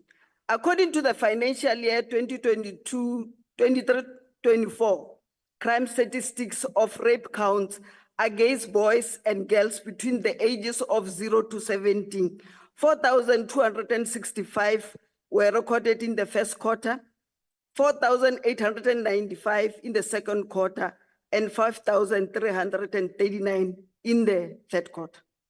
The total rapes for these children is 14,499 in these 3 quarters. The stats for the fourth quarter is going to be released officially on Friday, the 28th August 2024. But what is worrying about this figure is that the numbers are not going down and going up. And we are talking about children between the age of 0 and 17. Teenage pregnancies is also a problem in our country.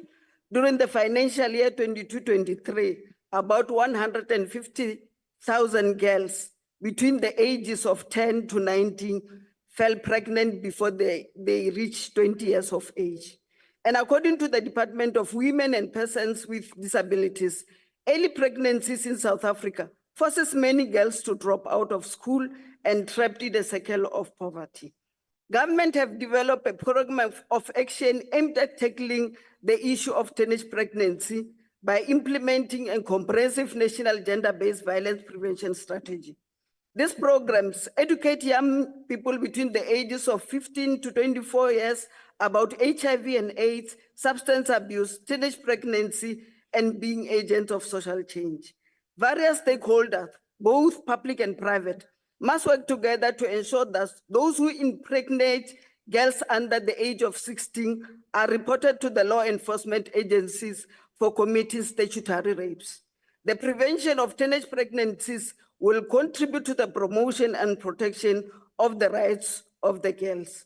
As the Department of Police, we are engaging the Department of Social Development, Education, Justice and Correctional Services to integrate our responses to gender-based violence. And indeed, the police are not trained as social workers, but to fight crime, we would need the Department of Social Department to come on board in terms of providing social workers to our police station. Girl children belong at school and need to be protected to enjoy this right. Girl children must not be mothers at schooling ages of 10 or 14. Girl children must need to be protected from being raped and killed. Boy children must also be taken on board in terms of understanding their roles in development of women. They must not be left behind. House Chairperson, we know that the inseparable struggles for gender equality and the struggle for democracy are not being fought within the conditions of our own choice or making as women. We are fighting within the womb of a sophisticated century-old system of patriarchy and wholesale discrimination of women. This is a system that has entrenched itself and dominated women across the globe. The fight for democracy and the fight against the system of male domination is a fight that we simply do not have the luxury to can retreat from. As women, we have inherited an obligation to fight with everything at our disposal until total victory. We cannot and will never rest until we have totally liquidated patriarchy in all its manifestations. This includes the raping of old women when they cannot pay the 50 Rand protection fee in some part of our country.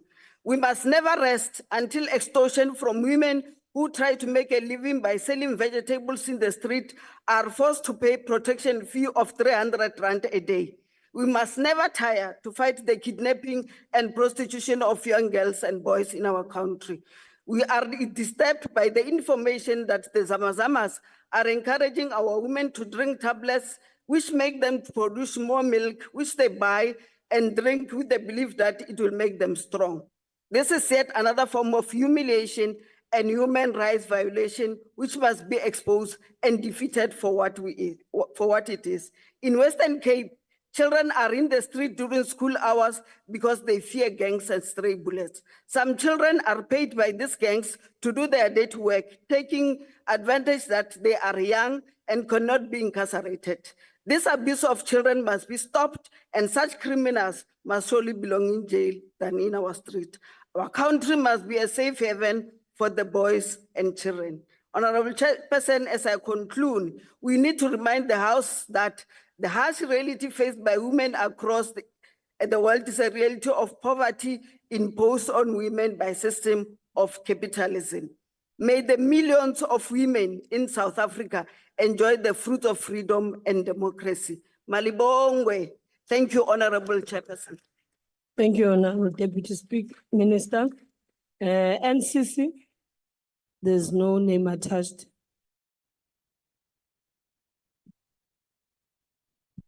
Thank you, House Chair, honorable colleagues, the Progressive Caucus.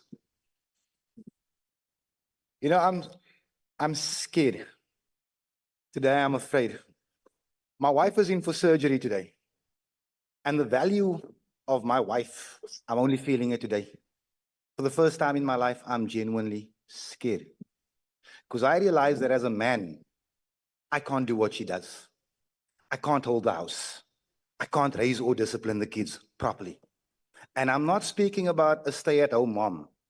She's an actual graduate. She finds the balance that I as a man don't. My father taught me how to build. I can build anything. My mother taught me how to love and to be human. My grandmother taught me to love God, and we didn't even share the same faith. You see, women bring something that we as men don't, whether we like it, whether we don't. But I live in a country where women are killed for fun. But it took a village to raise me. But it was a village of women. My father was absent. My aunts, my mom, my grandmother, they raised what you see today. All of it. Women in this country are undervalued. And you heard the stats. Underrepresented. Paid less than men. We understand. We can call this Women's Month. But what does it change? Because we can dedicate a year or a decade to you. But until we start treating you better, Women's Month means nothing.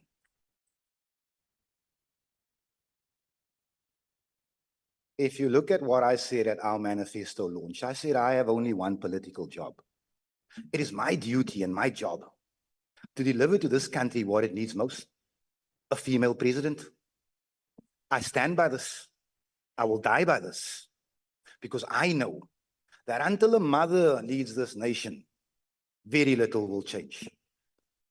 I say to you, the NCC is the only party in this country where females are overrepresented, and it's something that we're proud of. I say to you that at the NCC, we had a councillor. I'm not playing politics here, work with me, man. At the NCC, we had a councillor who was accused of sexual harassment, and he was dismissed because of it. He now works in the city of Cape Town in the mayor's office, where he's been charged with sexual harassment again. This is the state of this country. We don't recycle much, but we recycle trash. And we do it so well. I say to you, colleagues, the most valued resource in this country, it's not under the ground. It's not the minerals that we kill for. It's the females amongst us. It's the churches and the teachers of tomorrow. And we don't acknowledge this. But as men, who lead this country, who make most of the decisions in this country, we send young girls to school without sanitary pads. As men, we deny our own daughters leadership opportunity, ownership opportunity. As men, South African men, let us hang our heads in shame. Honorable The guilty Adams, and the not guilty. your Thank you. time is expired.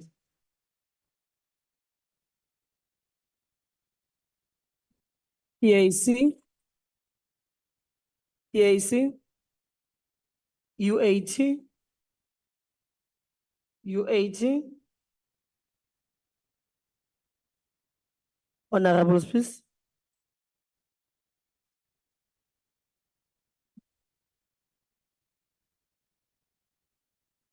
Honorable Chairperson, colleagues, and fellow South Africans. Today, I choose to speak about women that is hardly ever heard, and I today choose to be their voice. According to the United Nations, rural women constitute 1/4 of the world's population and continue to face more difficulty than men. 30 years on, rural women encounter a myriad of challenges that hinder socio-economic empowerment. Some of these challenges includes limited access to educational institutions and inadequate resources and technology, higher dropout rates due to domestic responsibilities and lack of support, and limited opportunities for skills development and vocational training. Work opportunities are scarce in rural areas, and if women find a job, wages are low and the advancement of career prospects are limited. These jobs are mostly informal or precarious work without benefits of security, with limited or no access to social protection programs. Access to financial services and credit are difficult with limited market access and trade opportunities. These women often lack business training, mentorship, and networking opportunities, and then they still have to deal with societal and cultural barriers to entrepreneurship. Today, I speak for them. Today, I am their voice. In the small towns of Calitzdorp and Zoar, nestled in the heart of South Africa's Western Cape, seasonal workers toil on fruit and onion seed farms. Amongst them are women who endure harsh conditions, limited pay, and uncertain futures. Mero Dean, a 22-year-old from Zoar, whom I visited at a home, is determined to change the narrative. Despite limited resources, she is passionate about education and its transformative power. She has started a homework facility and reading program for young learners, aiming to equip them with skills to break the cycle of poverty. Hilda, a 53-year-old single mother from Amalienstein farm, relies solely on seasonal work on neighboring fruit farms. She faces uncertainty and financial struggles, but her resilience keeps her going. Elizabeth, a mother of 4 young children, works on an onion seed farm. She labors tirelessly to provide for her family, often sacrificing her own well-being. These women's stories are a testament to the strength and determination of seasonal workers in Calitzdorp and Zoar. Merodeen's initiative sparks hope for a brighter future, while Hilda and Elizabeth's struggles highlights the need for support and change. And as the seasons change, so do the lives of these women, but their spirits remain unbroken, a beacon of hope in the face of adversity. In the picturesque town of Calitzdorp, a group of 8 women under the leadership of Colleen Murphy, the founder and driving force of with a love for her community and wool, are rewriting their stories through the Cool Wool Skills Program. These women, part of the Community Works Program, are mastering the art of wool, processing, knitting, weaving, and felting. As they learn and grow, doors are opening in the wool and textile industry, paving the way for sustainable financial growth. Another young woman is Lola, a mother working at the local petrol station. Her dream is to own her own farm, but the lack of available land is a significant hurdle. Undeterred, Lola saves every penny, believing that soon she'll be able to buy her first sheep and take the first steps towards her realizing her dreams. These women, despite facing numerous challenges, are changing the narrative of rural women. They're breaking free from the constraints of limited opportunities and forging their own paths. Through their determination and hard work, they are creating brighter futures for themselves and their communities. And as they develop their skills and confidence, they are becoming entrepreneurs, creating products that showcase their heritage and talent. And they're also becoming role models, inspiring others to follow in their footsteps.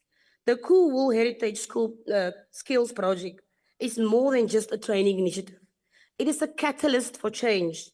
It is empowering rural women to take control of their lives, to become self-sufficient, and to contribute to their local economies. Lola and the CWP women are testaments to the power of resilience and determination. They're proving with the right support and opportunities, rural women can overcome the most daunting challenges and achieve their dreams. And as they continue to grow and thrive, they'll inspire a new generation of women to do the same, creating a ripple effect of positive change that will resonate through their communities. They are the real builders of their rural community. I've walked this journey with them. I've prayed with them. I've cried with them. I see their triumphs and their tribulations. They need our support to remove the barriers that hinders their full participation, not only in life, but also in our economy. By working together, we can help empower rural women and promote their socio-economic development. And therefore, honorable members, the review of the budget for women, youth, and children and persons with disabilities is more than now imperative. I thank you.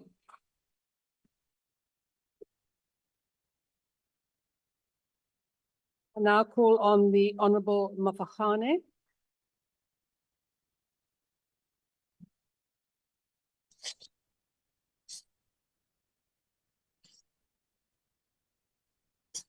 Honourable Member, before you start, members on the online platform, please make sure that your devices are muted. Please proceed, Member. Chair of Chairs, all honorable members and Zimbogoto in this August House, let me take this opportunity to relay revolutionary greetings from the President of Umkhonto weSizwe, Jacob Zuma. Malibongwe igama lamakhosikazi. I further relay a special greetings to all women who are part of the parliamentary support, part of different political party caucuses, and those who provide security, cleaners, and other services to ensure that Parliament business runs smoothly. Before we proceed, I want to take a moment to send our heartfelt condolences to the family of two women who were brutally murdered by a couple of days ago. Maria Mahatu, Kudzai Ndlovu were not just women, daughters, mothers, or sisters. They were human beings deserving of respect and dignity. Their racist murderers sought to dehumanize them and erase their existence by committing such horrific acts. Today, we not only reject their attempt to silence these women, but also honor their memory by speaking their names with relevance and pride they deserve. Robala Gakucho Maria Mahatu. Robala Gakucho Kudzai Ndlovu. This unfortunate incident in Limpopo is not isolated. History is littered with many other examples where poor African women have been at the receiving end of murderous racists. Umkhonto weSizwe Party remembers the women and children who were killed during the frontier wars by British soldier Colonel Graham. These women were killed at the Lewa Lechini caves and were never buried, but they were eaten by wild animals and birds. May their soul rest in peace. Today, we stand united to honor the women of South Africa, Africa and otherwise, young and old, rural and urban, from all walks of life. We celebrate the strength that transcends every barriers and every walk of life. My words today are fueled by the legacy of the fearless women who have woven the fabric of nation's history. President, among them are the courageous souls who on August 9, 1956, dared to march to the Union buildings, standing tall against the brutal apartheid pass law. In that historic moment, they showed us the indomitable power of women, their ability to ignite change and carve a path to a just future. Their bravery was not just an act of defiance, it was a beacon of hope, illuminating the road to freedoms we continue to fight for today. Women are equal partners in true progress and societal liberation. 30 years into democracy, we can acknowledge that while we have achieved formal democracy, our journey towards comprehensive liberation is ongoing. As long as a girl child, especially those in rural and impoverished areas, faces greater obstacles than their male counterparts, our democracy remains incomplete. Our struggle is not just about ticking boxes or achieving cosmetic progress. It is about ensuring that all women, regardless of class or background, have equal opportunity. We recognize that women's struggles reflect the broader structure of our society, a society still shaped by a colonial and racial biased history.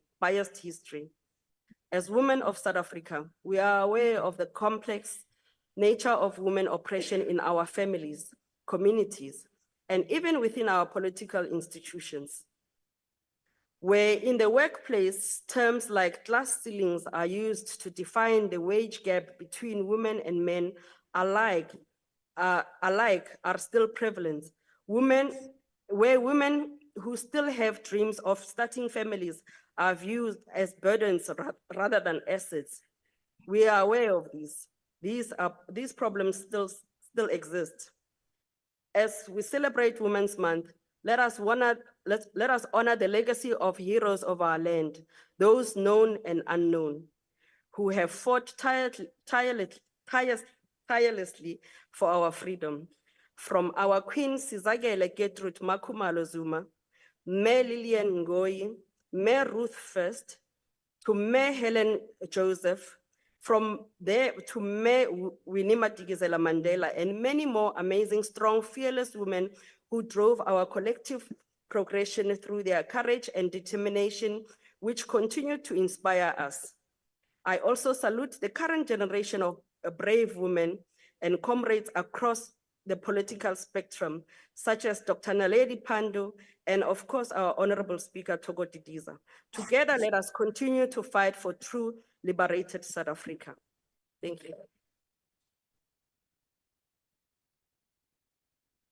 I now call on the Honorable Pule.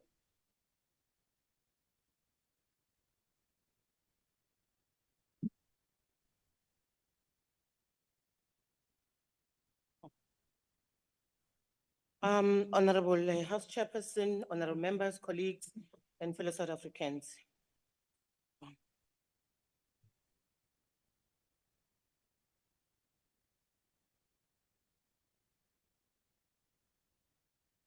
I'm sorry, honorable Chairperson.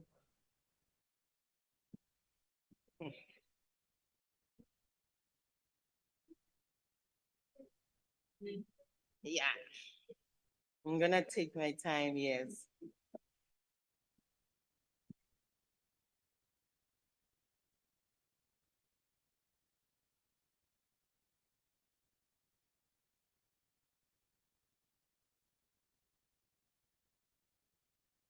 Yes, honorable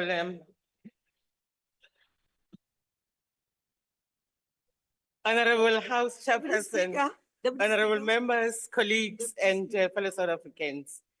I feel honored to address. Honorable member at the platform or at the podium, please take your seat. There is a point. Honorable member, is it a point of order? Yes, Deputy Speaker. We volunteer to assist with computer skills on this member who is clearly not versatile with that. Thank it's you, Honourable embarrassing, Member. That is not a point of order. Please proceed. We'll She's start not with ready, Chair. but just sit down.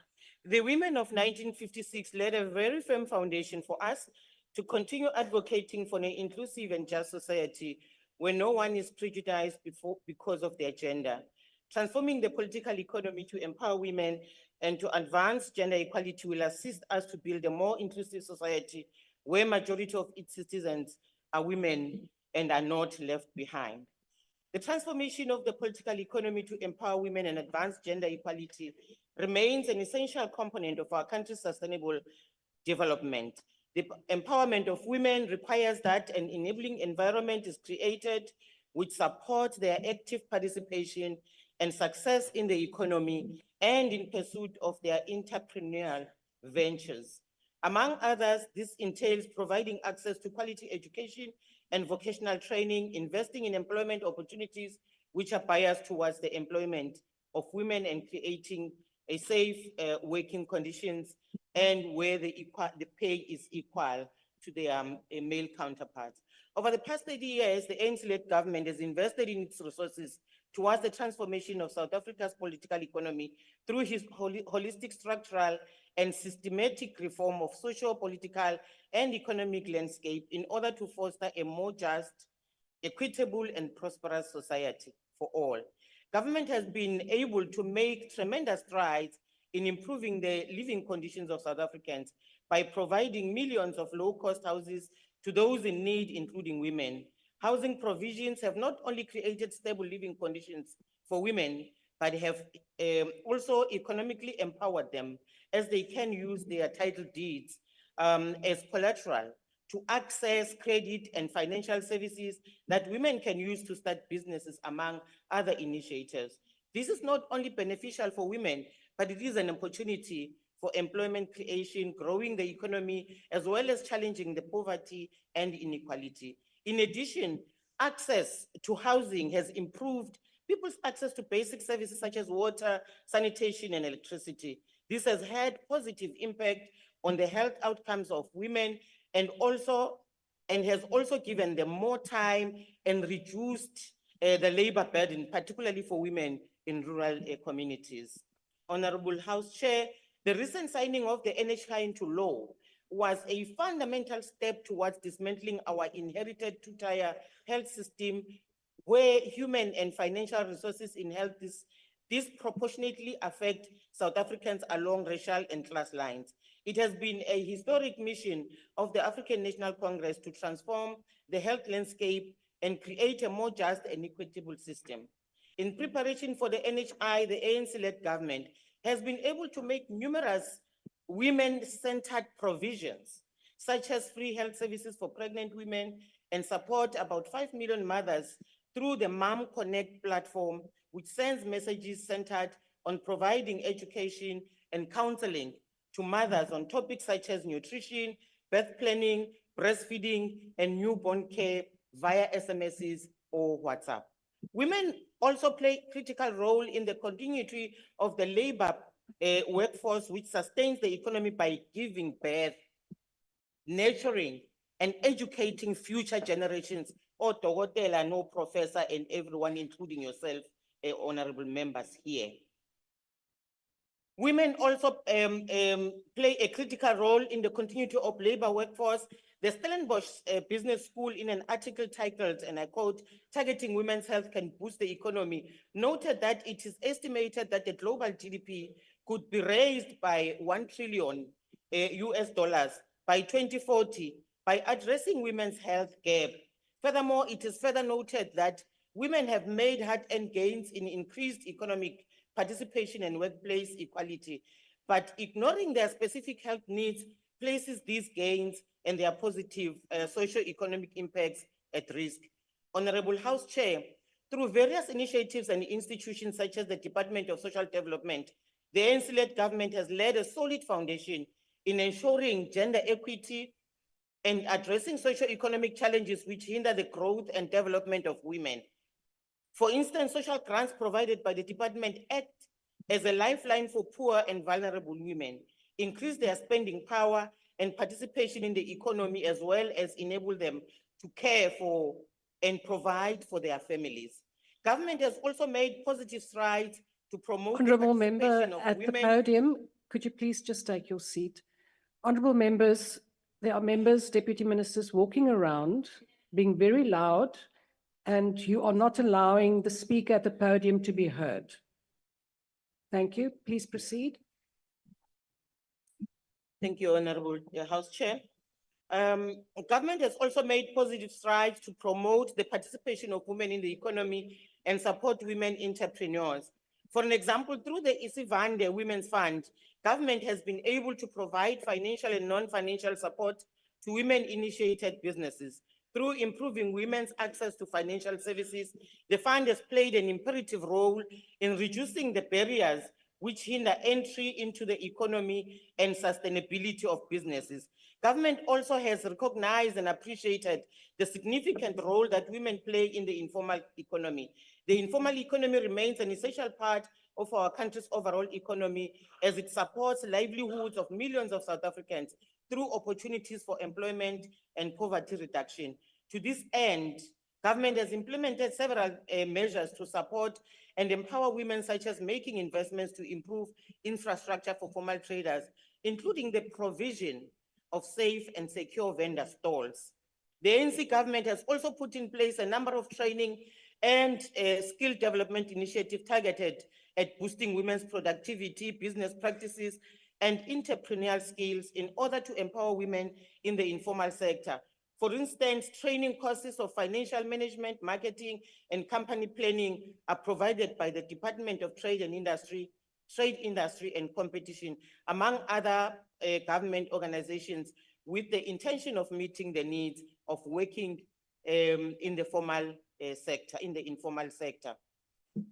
Despite the above, Honorable House Chair mentioned commendable democratic gains achieved over the past 30 years of our young democracy in transforming the political economy to empower women and advance gender equality, women continue to bear the brunt of entrenched discriminatory, structural, and systematic barriers which limit the economic participation and development. In the workplace, we call on employers to hire, pay, and promote workers fairly to ensure that women have equal opportunities with their male colleagues. It is estimated, Honorable Chair, that companies with 3 or more women in senior management functions score higher in all dimensions of organizational performance.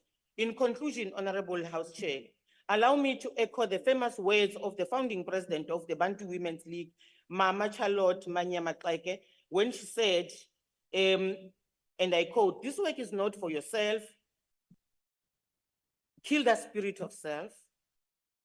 Do not live above your people, live with them. And when you rise, bring someone with you." Loko ni hetelela mtshamaxitulu ni la ku sapota Deputy Minister wa Maphorisa ku hi tulana ni lava va nga dlayiwa mindyangu ya vamanana lava nga dlayiwa eLimpopo. Hi kombela ku maphorisa ya tiyisa voko ra vona va endla sure ku va yisiwa khoto va tlhela va nga vuyi. Xa vumbirhi ni la ku khensa tatana Gana ku mi khensa vamanana lava nga ti-single parent lava tirhaka hi masiku hinkwawo hi ku tikarhata. At the end, I want to thank Honorable Swart for celebrating women and for thanking us, and we hope that you are going to pray for us every day as women, as we face these challenges that we face as women. Na cancer, and God bless our people, God bless women of South Africa, and in general, God bless South Africa. Inko.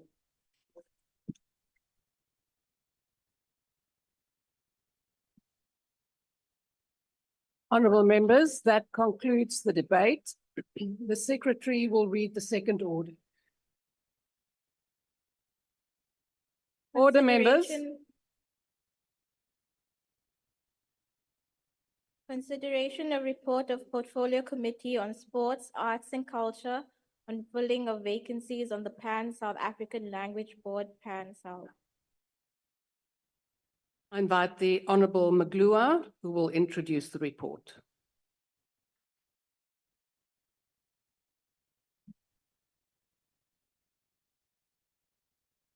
Honorable Reddy, through you, Deputy Speaker, what a grisly reminder that 15 MK members are not part of this sitting today. We will not ask why, because we know they are in court. Deputy Speaker, language is a powerful tool. It can be used for segregation and dominance, but conversely, it can be used in fighting injustice, and creating a more inclusive society. In South Africa, the latter scenario is evident through legal and Honourable policy Member, instruments. Honourable Maglua, please take your seat. Honourable Reddy. Madam Speaker, the member must keep to his topic and he should rather focus on one of his MPLs who has been disbarred in the Northwest and is still sitting in Parliament. They've done nothing about it. Honourable MK, Reddy, on that the is other not hand, a point of no, the order. point That of is order, a point Speaker. of debate. Yes, it's the Please, point. and you're not allowed House the Chair point of debate. is that he Honourable must Reddy, keep to his topic. that If is he wants not to get a point involved with of MK, order. I'll give him a membership tomorrow. He's Honourable welcome to Reddy. join us. He seems to be more Honourable interested in Maglua, MK please affairs proceed. than his Honourable own Reddy, PA failings. please. Thank you, House Chair. Thanks, Honorable Reddy. I will keep to yours. Speaker. Fly, Shivambo, fly.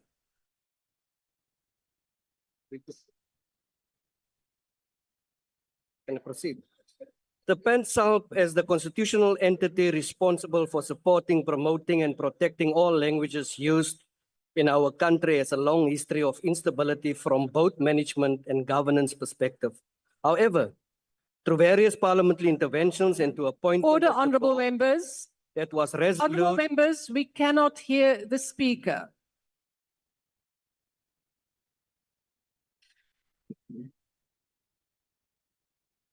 Deputy Speaker, the committee is deeply concerned that this important constitutional entity has been operating in the absence of the board since 6 March 2024, and the issue of appointing a new board should be viewed as a matter of urgency to avoid collapse in governments. The following list of candidates were selected from 134 nominated individuals, interviewed and shortlisted by the previous portfolio committee. The committee requests this House to adopt the shortlist from which the Minister of Sport, Arts and Culture will appoint no fewer than 11 and no more than 15 candidates to serve on the board. They are Dr. Tlavani, Advocate Fiduli, Dr. Governor, Ms. Jansen, Dr. Coliso, Dr. Litzolo, Ms. Maharaj, Professor Makudu Badanos, Ms. Maponono, Dr. Mona, Dr. Musala, Dr. Madao, Ms. Ntlabeng, Advocate Nje, Ms. Rasibopui, Ms. Clarinda Limson, Dr. Takalani, Mr. Pete Tokwana. As per the requirements set out in the PanSALB legislation, the candidates collectively are as representative as possible of the official languages as well as language skills, including interpreting, translation, language and literacy teaching, as well as legal and financial management skills. It is unfortunate, Deputy Speaker, that one of the shortlist candidates and previous PanSALB board member, Dr. Rasana, sadly passed away in May 2024, after the committee of the 6th Parliament concluded the interviews and shortlisting process. However, as the chairperson, it is profound that her loss to the language fraternity does not affect the validity of the shortlist that will be forwarded to the minister. Given the urgency, Deputy Speaker, and the importance of getting a board appointed, I therefore urge Honorable Deputy Speaker, members of this House, that this House adopt the report. I thank you. I now recognize the Honourable Chief Whip. Thank you very much. Good afternoon, Madam Deputy Speaker, honorable members who are here in person and those who have joined the sitting virtually. I now move for the adoption of the report as presented by honorable members. Thank you. Thank you. I will now recognize political parties wishing to make a declaration. The usual times for declaration of votes will apply. The DA. Thank you, Madam Deputy Speaker. Apart from indicating, as the chairperson of the committee has done, that it is now important that this board is constituted and cannot leave the head of the entity to function on their own, we absolutely support the steps taken by the board, and we welcome this move. The DA supports the report. Thank you. MK? No declaration. EFF? Honourable members? Order. EFF? I'm here, Honourable Speaker, for MK. Honourable member, please just wait. Honourable Speaker, we note the presentation and MK does not support the statement. Thank you. EFF?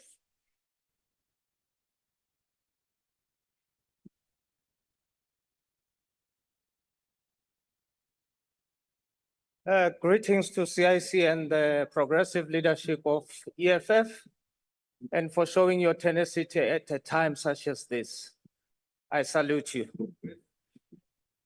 The EFF, Madam Chair, the EFF recommends that the report be adopted as truly reflective of an open and fair process that was undertaken by the Portfolio Committee. To select a list of highly skilled individuals to serve in the PanSALB board.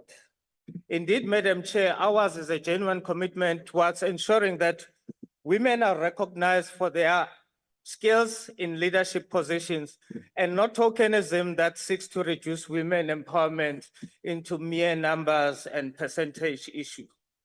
It is for this reason the House would notice that out of 19 candidates, 13 are highly qualified females, and this number includes young people such as Ms. Maponopono, who is 31 years old, a chartered accountant, and a senior lecturer. EFF cautions the minister not to further delay, but to expedite the appointment of the recommended names for the board, as PanSALB has been operating for a significant time without a board, which means PanSALB's governance is compromised. Of great concern is how PanSALB has been operating without the required checks and balances, separation of powers, especially when it comes to decision-making processes, and in particular matters relating to finances.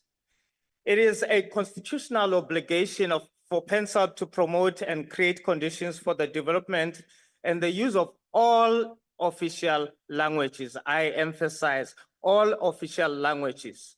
The sign language, including the Khoi, the Nama, and the San languages. It cannot therefore be business as usual that African languages in the past 30 years of democracy remain in the periphery of our socio-economic discourse.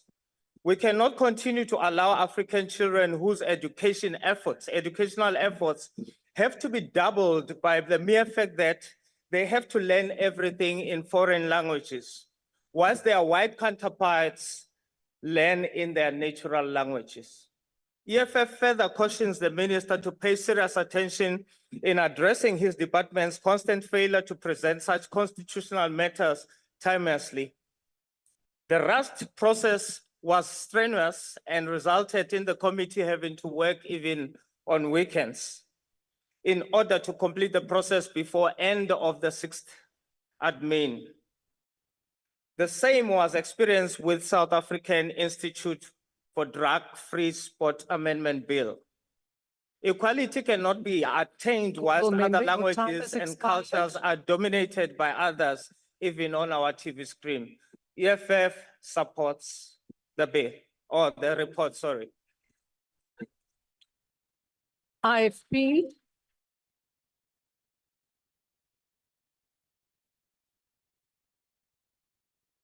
Chair, the GNU must not get excited.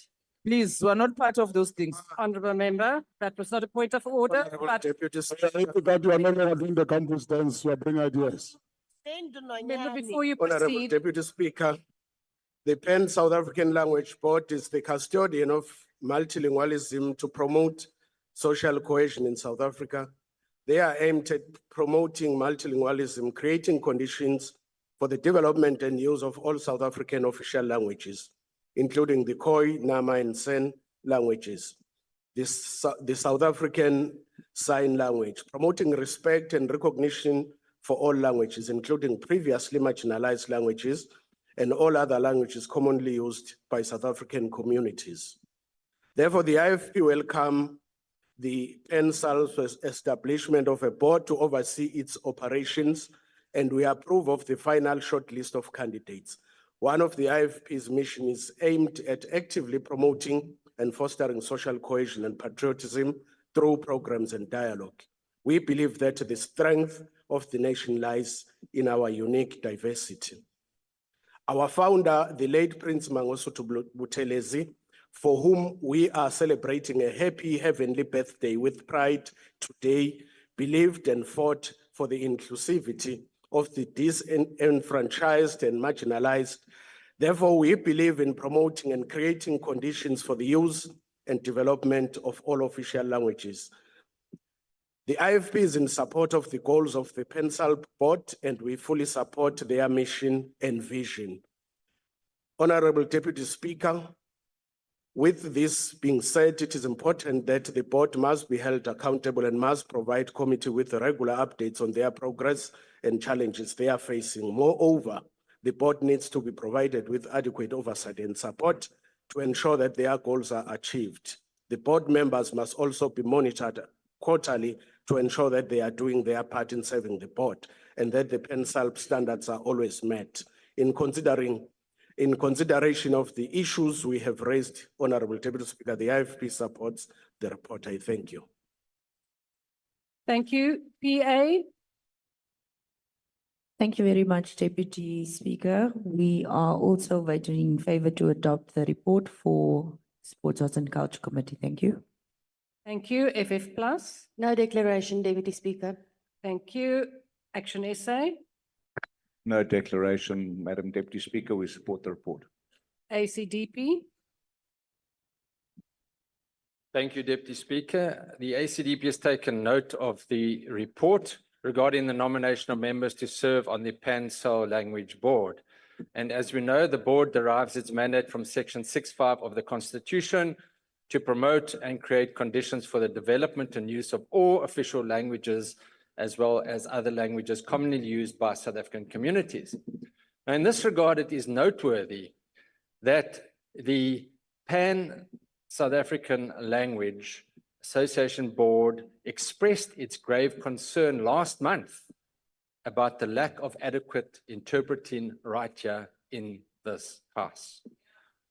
So one trusts that this issue, and if you look on their webpage, you'll see that they are engaging with Parliament due to the fact that all the official languages were not being used for interpretation in South Africa, and that a number of members had raised their concerns, and it is raising its concerns now on behalf of those members with Parliament.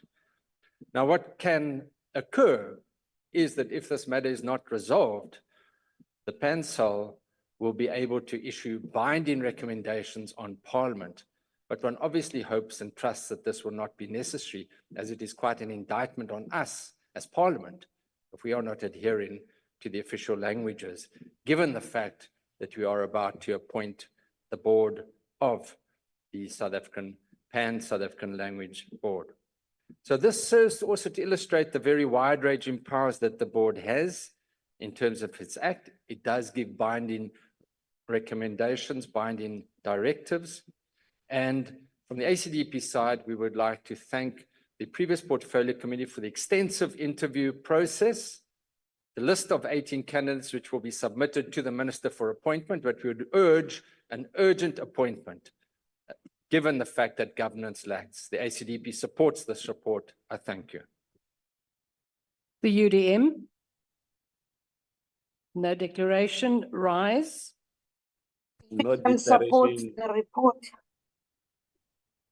Thank you. That was online. UDM Rise. We welcome, we support the report, not declaration. Thank you. Bosa.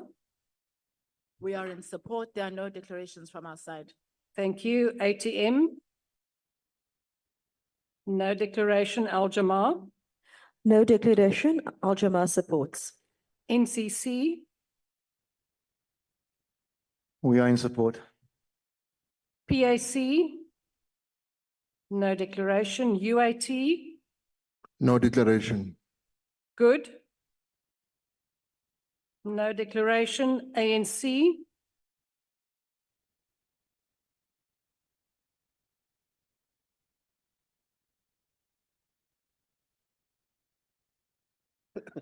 Deputy Speaker and the House. South Africa is a diverse nation with a rich history and heritage. During the period of colonialism and apartheid, our diversity as a nation was used as a weapon to divide our people. Language and ethnic identities were primarily determinants of segregation, Black in general and Africans in particular. Deputy Speaker, language is not only about communication, but also about culture and its expression. Many of African languages were not developed and mainstreamed before the democratic breakthrough, which has underdeveloped African languages. The PanSALB derived its mandate from Section 6, subsection 5 of the Constitution of the Republic of South Africa. The PanSALB must negate the injustices of the past by promoting and creating conditions for the development of all official languages, including Khoi, Nama, and San languages, by promoting and ensuring respect of all languages commonly used in South Africa. The 6th Administration Portfolio Committee on Sports and Culture undertook a process to make recommendations for the appointment of board members. The ANC support the outcome undertaken by the 7th Parliament Portfolio Committee, which interviewed 25 competent Africans who were nominated. As the ANC, we pay our condolences to the family of one of the recommended nominees, Dr. Nomakosazana Hazel Razana, who has sadly passed on. We thank the deceased for being available to serve the nation, which is a noble cause. Amongst the recommended 18 nominees, 9 of them hold PhDs, 2 are advocates, and others have sufficient skills and experience to make a meaningful contribution to the entity and to ensure they execute their fiduciary duties. In the 6th administration, sign language was included as the 12th official language through a constitutional amendment. This is a significant milestone which is in line with our constitutional imperative of developing languages. We believe that the addition of sign language as an official language will enable all organs of states, the private sector, and all sectors of our society to take measure to promote the use of sign language. We believe that PanSALB should implement programs which increase the public knowledge of sign language in the near future. A significant component of our society should be able to have the knowledge and ability to communicate using basic sign language. Madam Deputy Speaker, a major aspect which has impacted on our education learning outcome as a nation is the low use of mother tongue education, particularly African languages. Research has proved that mother tongue education contributes to the cognitive development of children and language in a significant derailing factor in the ability of many learners to perform at the level of their capability due to language. We must take measure to invest in African language and educational learning material for all subjects. This is critical developing languages and preserving and promoting the use of African language in businesses, workplace, and broad society. We call upon the PanSALB to prioritize working with higher education institutions and also focus on the promotion of African language in technological development, such as artificial intelligence and also other digital language services. Without developing language technology for our languages, its use and development will decline with time. As a society, we largely be dependent on technology for communication. We have already have an education system that prioritizes English as a medium of teaching and learning from early childhood development. And its perpetuation poses a risk to the mandate of the PanSALB. We support this report to continue with the work of creating an inclusive and just society. I thank you. Honourable members, the motion is that the report be adopted. Are there any objections? Honourable member, MK will object. Thank you. the objection of the MK will be noted. Any other objections? No other objections, and with that, the report is adopted. We now come to motions without notice. Honourable members, just a reminder that motions are 90 seconds, 1.5 minutes. Does any member of the ANC wish to give a motion without notice? Thank you. The African National Congress moves without notice. Congratulate Free State born Maya LaRue, who made history on 10 August by becoming the first hearing impaired woman to win the Miss South Africa pageant on Saturday, 10 August 2024 at the Sunbed Arena in Pretoria. Notes that Ms. LaRue, a 28-year-old BCom marketing student at UNISA, was diagnosed with a profound hearing loss at the age of 1 and has a cochlear implant to help her perceive sound. Understands that it had taken 2 years for speech therapy before she was able to say her first words. Acknowledges that starting her reign, LaRue pledged a commitment to foster and inclusive society of marginalized groups where no one is left behind by partnering with the government and stakeholders in the private sector. Further, acknowledges that she emphasizes her reign will serve as an inspiration to differently able younger girls in the country, as the Miss South Africa organization broke pageantly beauty standards by being inclusive and diverse. The time has expired, member. Contents. I thank you. If there are no objections, I put the motion. No objections. The DA? I hereby move on behalf of the Democratic Alliance that this House notes that among 49 students in total, 4 high school learners, Ms. Amy Stolly from the Morristar Academy, Ms. Akona Zondo from the Law Hill Maritime Center at Simonstown School, Ms.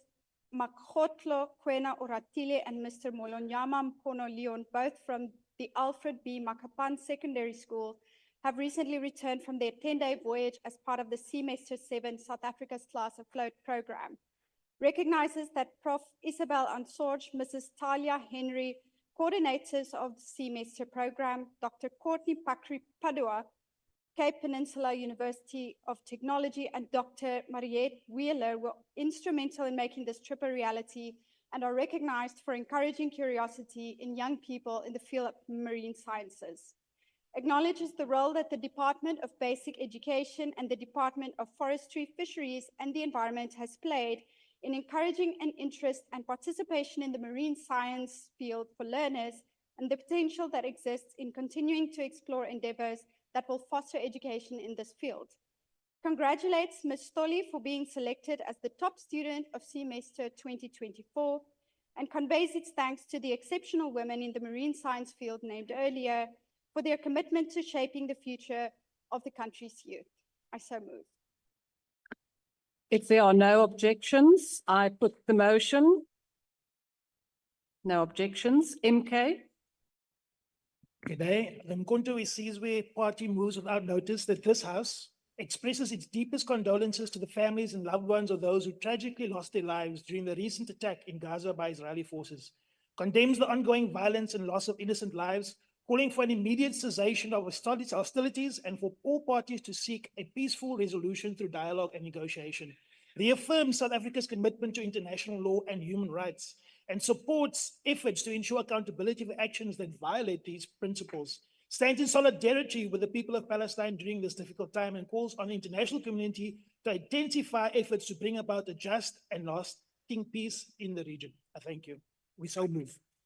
If there are no objections, I put the motion. Objection. There is an objection. The motion will be converted to a notice of motion. EFF, I rise on behalf of the EFF for the House to note the crisis of statutory rape, where young girls are forced into motherhood and adulthood prematurely at the age of 10, recognize that many victims are unaware they are being violated, while teachers and nurses treating them know these are violent crimes. Acknowledge that despite this knowledge, these professionals often fail to report the crimes to the police. Further acknowledge that National Assembly's failure over the past 3 parliaments to establish effective oversight on this issue is concerning. We mandate the portfolio committees of social development, education, health, justice, and police to develop a joint program to hold public hearings and create a strategy to ensure proper oversight and report back to the National Assembly. Ngoba ukubulala abantwana, ukubulala isizwe, abantwana bancane khulu ukuthi babelethe and then bangayi nasesikolweni. Ngiyathokoza. if there are no objections, I put the motion. No objections. ANC, The African National Congress moves without notice that the House knows with sadness the ultimately passing on of a renowned South African actress, Connie Chiame, on Tuesday, 6 August 2024, at the age of 72, and further recalls that she is best known for her roles in Black Panther, Wakanda Forever, and Beyonce's Black is a King. Remembers that she began her career as a nurse and teacher before turning to acting in 1977. Further remembers that she became well known for her role in TV series such as Inkomo Edla Yodwa, Rhythm City, Yizo Yizo, Zone 14, and others. Recognize that throughout her career, she received several awards, including NTVA Anti-Award for Best Actress in Drama Series for Soul City in 2000, and SAFTA for Best Supporting Actress in Drama, and for Zone 14 in 2009. And the House extends its heartfelt condolences to Connie's family, friends, and colleagues, and use this Women's Month to salute all women of Mama's Connie Station who continue to break glass ceiling for many others. Ngiyathokoza. if there are no objections, I put the motion. No objections. IFP, I hereby move on behalf of the IFP without notice that this House knows with the heavy hearts the passing of Professor Brian O'Connell, former rector and vice chancellor of the University of Western Cape, on Sunday, 25th August 2024, at the age of 77. Served as a rector and a vice chancellor from 2001 to 2014, in which he led the transition of the institution. A visionary leader whose steadfast commitment to education and social justice transformation in University of Western Cape. Further acknowledge that his contributions were honored with multiple honorary doctorates and the prestigious title of Command of the Order of the Leopard 2 awarded by the Belgian government. Conveys its heartfelt condolences to his family, friends, and associates. I so move. if there are no objections, I put the motion. No objections. PA, Thank you, Deputy Speaker. Patriotic Alliance moves without notice that the House notes the ongoing criminal investigation into the kidnapping of Jocelyn Smith, who disappeared on the 19th of February 2024 from a home in Middelburg, Saldanha. And further notes that 4 people have been charged with human trafficking and kidnapping in connection with the disappearance of Jocelyn Smith, including her mother, the mother of the missing child, the boyfriend, and 2 other accused. Expresses grave concern that the accused confessed to selling Jocelyn and was charged with trafficking for the purpose of exploitation and kidnapping. Acknowledges the support from the residents of Middelburg who went searching for Jocelyn, and also recognizes the establishment of the Jocelyn Smith Foundation by the president of the Patriotic Alliance, Mr. Gayton McKenzie, to assist in the ongoing search for our green-eyed child Jocelyn and also other missing persons that have become cold cases. We also call on the South African Police Service to keep South Africans informed of the developments of this case. I thank you. If there are no objections, I put the motion. No objections. FF plus. Thank you, Deputy Speaker.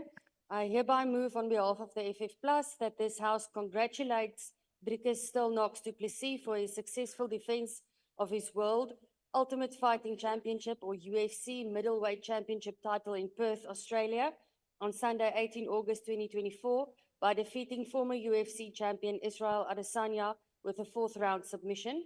Acknowledges that he is the first South African to win a UFC championship and that his professional career consists of 24 fights, of which he has won 22.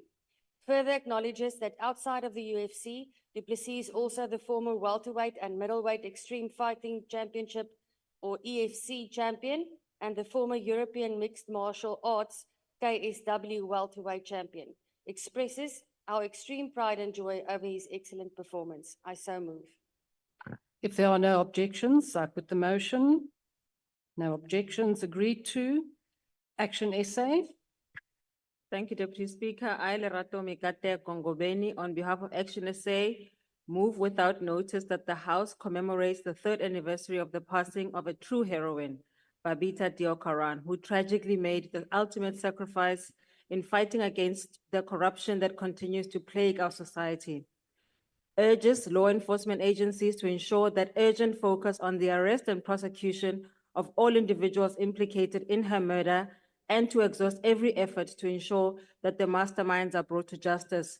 Recognizes that the failure to protect whistleblowers such as Maru Mopenya, who was assassinated for exposing a corrupt syndicate operating within the Department of Home Affairs, puts many more lives at risk, and acknowledges the critical importance of safeguarding whistleblowers who courageously stand against corruption and uphold justice in our country. I so move.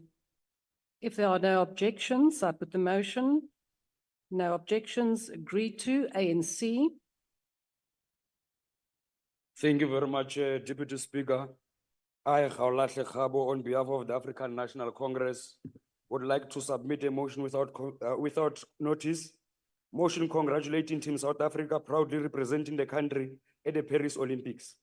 The African National Congress moves without notice that the House extends our heartfelt congratulations to Team South Africa for proudly representing the country at the 2024 Paris Olympics. We also further moves that the House acknowledge that the dedication and sacrifice were fruitful, with the team bringing home 6 medals in totality, 1 gold, 3 silver, and 2 bronzes. We also move further that the House recognized that our standout performer was swimmer Tajana Smith, who secured the nation's only gold medal in women's 100-meter backstroke and a silver medal in the women's 200-meter backstroke.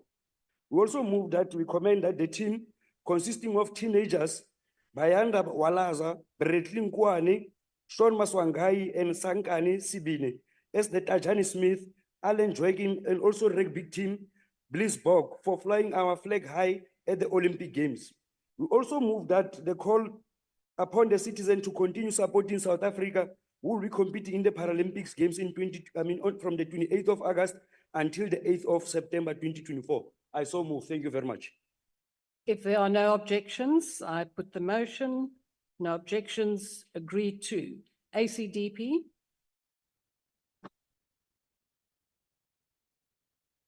Thank you, Deputy Speaker. On behalf of the ACDP, I move without notice that the House congratulates Carly Fourie on becoming the newest record holder for being the youngest swimmer to complete the Robben Island crossing. Notes that Carly is a 10-year-old grade 5 learner at Laerskool van Riebeekstrand in Melkbosstrand, who completed the 7.4-kilometer swim in 3 hours and 4 minutes. Commends Carly for her achievement, bravery, and acknowledgement that God was with her. I so move. If there are no objections, I put the motion.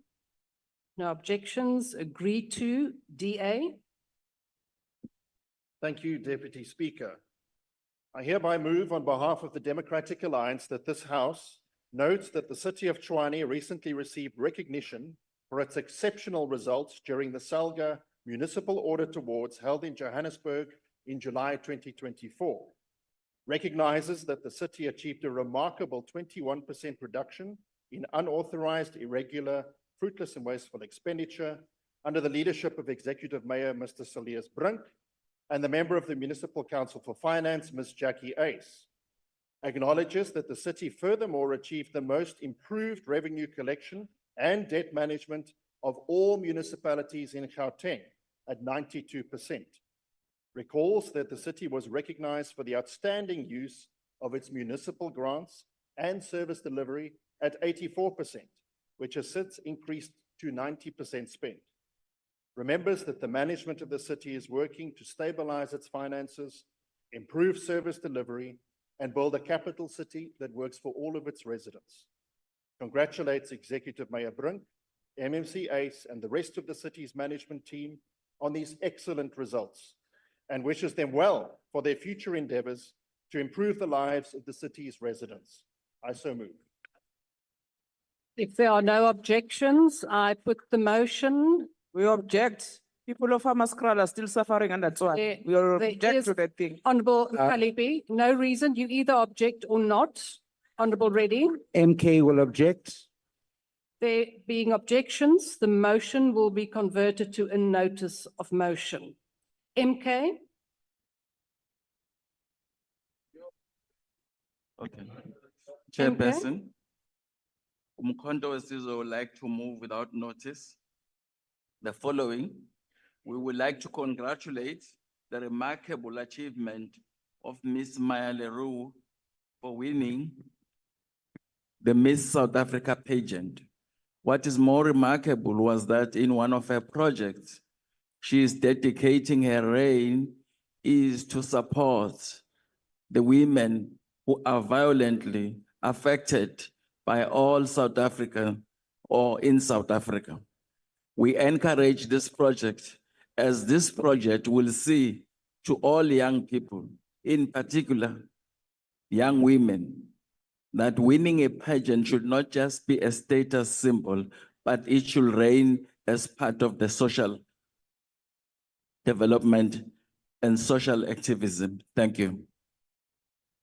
Honorable members, before I put it, the motion, please note that these motions are circulated and the idea is that motions should not duplicate one another. You did have a slightly different angle, so I allowed it, but please note for future that we don't have the same motions. They are circulated, so the chief whips can check for this. So we will proceed. If there are no objections, I put the motion. No objections, agreed to. EFF. No, thanks so much. I move without notice on behalf of the EFF that the House note a severe health hazard in the Francis Bar district in the Northern Cape due to the collapse and aging sewer system. Acknowledge that raw sewage is flowing in Pampierstad, Polokwane municipality, and throughout Kimberley, including Richie Township in Ward 27 under Solblaki municipality. Recognize that outdated asbestos pipes from the Buputatswana era in Pampierstad prevent the municipality from addressing these issues due to lack of funds and capacity. Identify similar issues in Warrenton under Magareng municipality. Note that despite President Ramaphosa's promise on January 7, 2019, to resolve the situation in Pampierstad, conditions remain unchanged and residents are still at risk. We urge the government to act swiftly to address these urgent issues and prevent illness like cholera, similar to the situation in Hammanskraal caused by sewage problems. Further urge the Portfolio Committee on Water and Sanitation to visit these areas and develop a comprehensive and urgent plan to resolve the sewage and infrastructure problems. I so move. Thank you. If there are no objections, I put the motion. Honourable Member. As the ANC, we object, Honourable Deputy Speaker. There is an objection and the motion will be converted to a notice of motion. Order, members. UDM. UDM. We proceed, ANC. Honourable Mkalipi and Honourable Mente. Order, please. It's not, ANC, please proceed. it's not her, it's me. It's me. Honorable Deputy Speaker, I stand on behalf of the African National Congress to move without notice that the House notes with sadness the passing on of the SABC radio presenter, preacher and Crown Gospel Music Award founder, Mayor Zanele Mbogazi Nkambule, who passed on the 12th of August, 2024 in KZN at an age of 52. That the House acknowledges that Mayor Zanele Mbogazi was not merely a presenter, but a beacon of hope and inspiration in the broadcasting industry. That the House further remembers that throughout her life, Mayor Zanele was an integral part of the Ukhozi FM family, spreading love, hope, and inspiration to countless listeners across the country. That the House also recalls that the late broadcaster is the author of the 4 books. The first one titled, The Battle is Not Yours. Second one, You Are Closer Than You Think. The third one, Before the Vows. And the fourth one, Dear Daughter.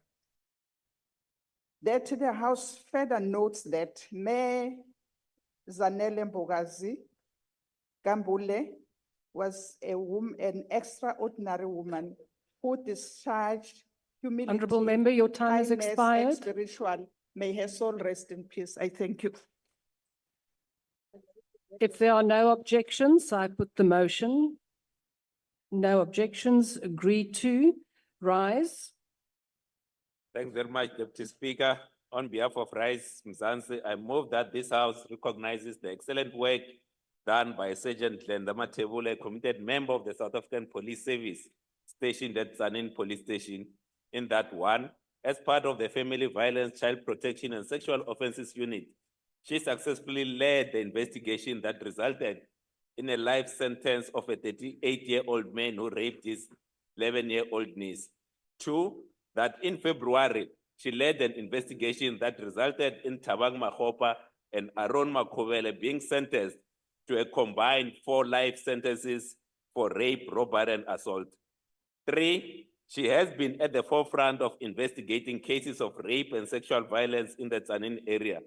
Therefore, resolves that Parliament sends a message of congratulations to Sergeant Glenda Matebula and the team of FCS investigators for the sterling work in investigating family violence and sexual offences in the Tsanin area. I so move. Thank you, Deputy Speaker. If there are no objections, I put the motion. No objections, agreed to. Bosa. Thank you, Deputy Speaker. I wish to move on behalf of Build One South Africa that the House notes with profound sadness the passing of Nduduzi Welcome Ntlebela, a dedicated servant of his community and the country, on the 14th of August 2024. That the House further notes that Mr. Ntlebela, who was a provincial and national candidate for Build One SA, worked constantly for the protection and upliftment of minorities in his community, where he advocated for the rights and inclusion of marginalized groups and individuals. That the House acknowledges Mr. Ntlebela's multifaceted talents as an activist, transcriber, video editor, and journalist whose work gave a voice to those whose stories needed to be heard. And that the House further acknowledges that despite being wheelchair-bound, Mr. Ntlebela's determination and resilience made him a striking example of courage and commitment to the causes he believed in. That the House extends its heartfelt condolences to his friends, colleagues, and family during this period of mourning. I so move. If there are no objections, I put the motion. No objections, agreed to. ATM. We proceed. ANC.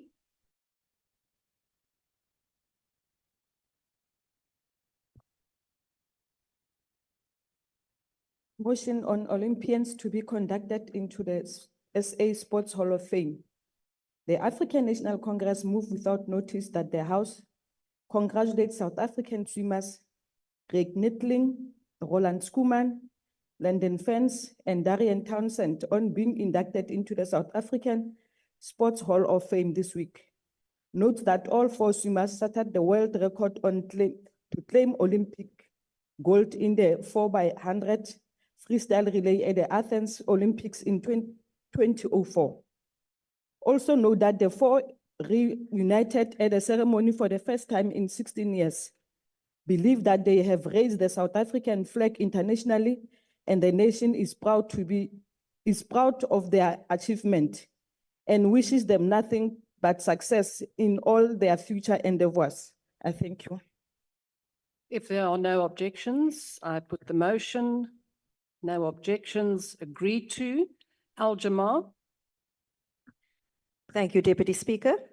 Al-Jamal moves without notice that the House notes that during August 2024, the University of Cape Town welcomed 27 medical students from Gaza to do their electives towards completing their medical degrees. Further notes that both the medical universities in Gaza has been bombed to the ground by Israel's ongoing genocide in Palestine. Acknowledges that it is an act of great humanity shown by the University of Cape Town.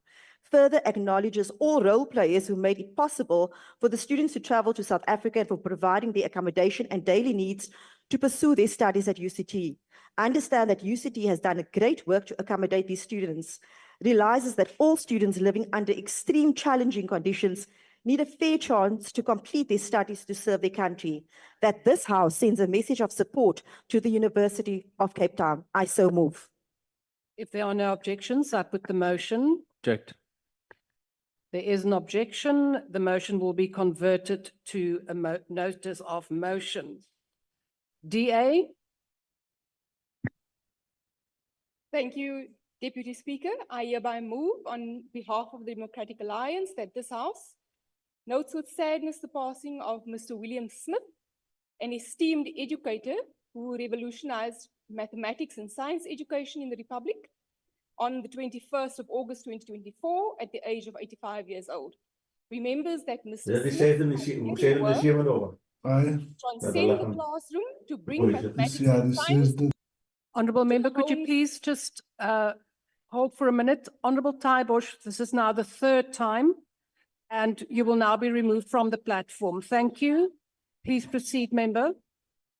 Remembers that Mr. Smith's pioneering work to transcend the classroom to bring mathematics and science into the homes of millions through the Learning Channel on the South African Broadcasting Corporation channels during the 1990s, made quality education accessible to learners across the country, regardless of their background, creating hope, opportunity during a critical time in our country's history.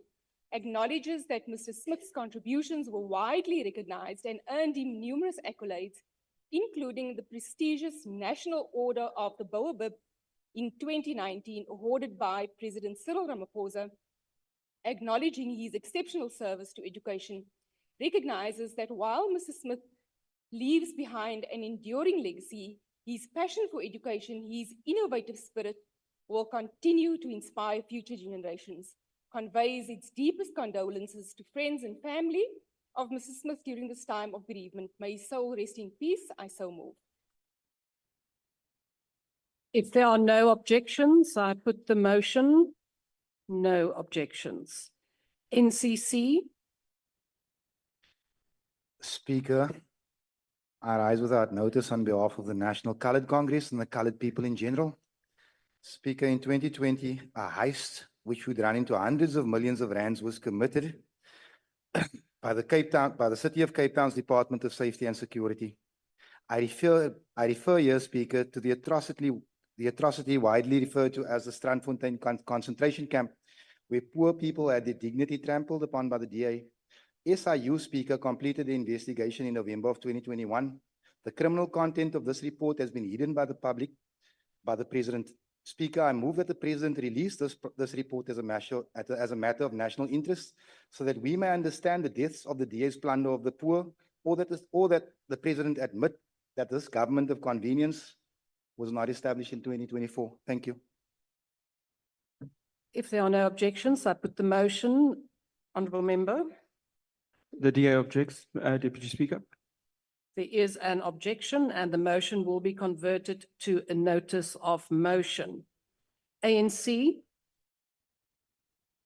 Honorable House Chair, I stand on behalf of the African National Congress to move without notice that this House notes the passing of well-known academic and heritage expert, Professor Muke Nkondo, on Sunday, 18th August 2024, at the age of 83. That this House further notes that he was a former Vice Chancellor of the University of Venda, Deputy Vice Chancellor of the University of the North, and Harvard Andrew Mellon Fellow in English. Understands that Professor Nkondo served on numerous boards and associations across the continent and internationally. Believes his vast experience led to the conceptualization of the liberation heritage route. Further believes that his ideas and their application have impacted on lives and institutions across the globe. He has also inspired a diaspora of academics, leaders, and administrators who have benefited from Professor Nkondo's inexhaustible intellect and interest in the betterment of humanity. And finally, conveys its heartfelt condolences to his family, friends, and the nation at large. Hamba Gashle, Professor Nkondo, and so I move. If there are no objections, I put the motion. No objections, agreed to. PAC. No motion. UAT. No motion. No motion. Good. No motion. MK.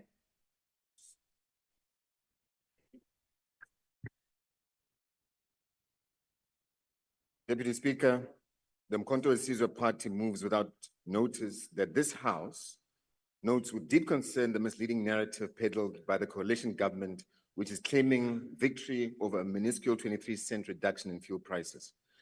That this House further notes that in reality, since January this year, fuel prices have increased on an average of 3 rand per litre, placing an unbearable burden on the people of South Africa, especially the poorest of the poor. That this House also further notes that this so-called victory is a distraction and a publicity stunt diverting attention from the true crisis at hand. And that this House acknowledges that the real issues affecting fuel prices, including excessive and exorbitant fuel tax, are in actual fact exorbitant fuel taxes. It is also through addressing these issues that we can achieve meaningful and lasting relief for all South Africans. That this House calls on the government to take immediate remedial action, including the reduction of fuel taxes to alleviate the financial pressure on South African citizens, the re-evaluation of Sasol's privatization and the establishment of a transparent mechanism to regulate fuel prices, whilst bringing PetroSA to the mainstream of the fuel distribution and retail. The MK Party further demands a comprehensive review of government policies affecting fuel prices with the view of prioritizing the needs of the people over corporate interests. That the Upstream Petroleum Resources Development Bill, which will bring about an end to the reliance on international petroleum suppliers, has been passed, by the way, through the National Assembly. Honourable and Member, the your NCOP. time has expired. The President must sign it. Thank you. If there are no objections, I put the motion. Honourable Member. We object, Deputy Speaker, and we're happy to debate it. There being an objection, the motion will be converted to a notice of motion. DA. Thank you, Deputy Speaker. Honourable Reddy. Honourable Reddy, order. Honorable Deputy Speaker, I move on behalf of the Democratic Alliance that this House notes with contempt the senseless murder of the renowned academic and scientist, Dr. Dorcas Didi Lekhanyane, allegedly at the hands of her abusive partner at their residence in Johannesburg in July 2024. Remembers that Dr. Lekhanyane held several accolades for her groundbreaking work, including being listed in the Mail and Guardian's 200 Young South Africans 2024 in climate change and environmental category. Recalls that Dr. Lekhanyane was previously also recognized as one of the 50 most inspiring women in South Africa, and that she received several other accolades, including the Department of Science and Technology Fellowship Master's Degree Award for her research in traditional medicinal plants in South Africa. The DA condemns gender-based violence in every shape or form. We convey our deepest condolences to the Lekhanyane family and her colleagues in academia. Amoya wa hae o robale ka kgotso. I so move. If there are no objections, I put the motion. No objections, agreed to. ANC. Deputy Speaker, the African National Congress moves without notice that the House knows that the International Literacy Day takes place. Honorable Notes that the honorable International members, Literacy Day take place on September 8 every year to raise awareness and concern for literacy problems that exist within our own local communities as well as globally. Further notes that the literacy is a fundamental human right for all, as it opens doors to the enjoyment for other human rights, greater freedoms, and global citizenship. Acknowledges that this year, the day will be celebrated under the theme of promoting multilingual education, literacy for mutual understanding and peace. Acknowledges that in South Africa, the government launched the Kairakude mass literacy campaign in February 2008. We further acknowledge that the Kairakude delivers across all 9 provinces in a massive logistical outreach and welcomes the day observance as it raises people's awareness of and concern for literacy problems within our communities. Thank you very much. if there are no objections, I put the motion. No objections, agreed to. Honorable members, that concludes motions without notice. And we now move to the last item on the order paper, and that is notices of motion. Does any member of the ANC wish to give a notice of motion? Thank you. Thank you, Deputy Speaker. I hereby move on behalf of the ANC that the House at its next sitting must debate unlocking bottlenecks in the local government to improve the provision of service. Thank you.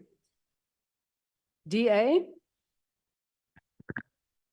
Honorable House Chairperson, I hereby move on behalf of the Democratic Alliance that at its next sitting, this House debates the high cost of living and the severe negative impact it has on transportation and mobility costs for the poor and vulnerable.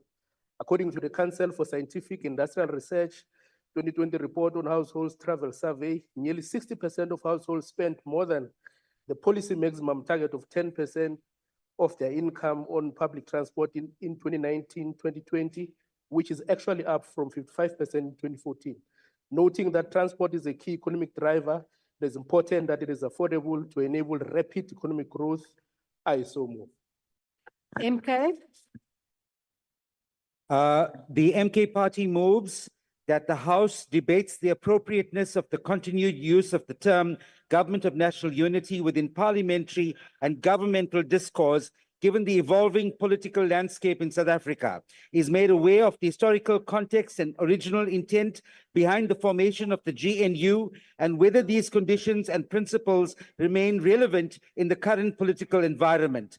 Understands the implications of the term GNU on the autonomy and role of opposition parties within the parliamentary system, deliberates whether the use of the term GNU adequately reflects the democratic and representational nature of the South African government as it stands today, notes the potential of this term to mislead the public and diminish the distinction between the ruling Honourable Member, party that and is opposition a motion parties, without thereby notice. undermining the spirit of a multi-party democracy.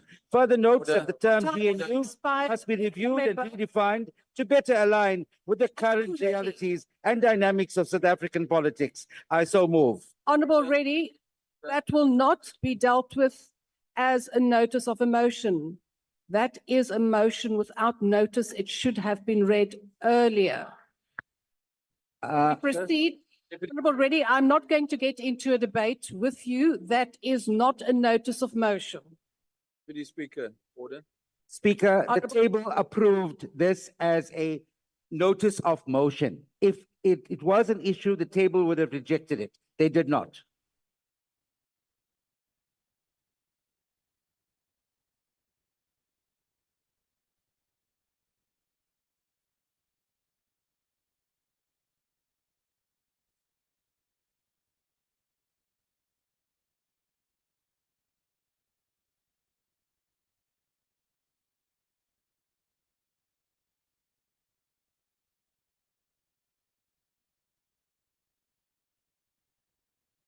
Right. Honourable Reddy, please note in future the format of a notice of a motion, that it does not take the format of a motion without notice.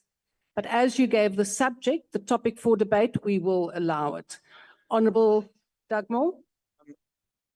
Deputy Speaker, just in terms of your ruling, Order, members. in terms of your ruling, my understanding is that the content or the subject of this, whether it's going to be a motion with or without notice, is currently the subject of a court case. And I would like you to please consider, in terms of how this House applies the sub judice rule, whether having a debate on that issue while the MK party is in court would be a conflict with that rule. I would just like to make that request. Thank you. Yes, Honourable Dugmore, that is indeed the case. You are quite correct, but the rule now is that in the case of sub judice, you cannot discuss the substantive part, the merits of the case that could influence it, but it is something that the Speaker will consider when scheduling this particular matter for a debate. Thank you. Colleagues, we proceed, or honourable members. ANC. Order, members. This is the first sitting of this term, but you are extremely energetic for this time of the day. ANC. I hereby, on behalf of the African National Congress, that the House at its next sitting must debate increasing support for small business enterprises, entrepreneurs, and cooperatives, especially in townships and in rural areas. I so move. I have skipped the EFF and all the excitement. EFF. Thank you, Deputy Speaker. I was surprised. When we went for an oversight meeting here in Cape Town last week, we have actually submitted some issues to the management and the board of NSFAS.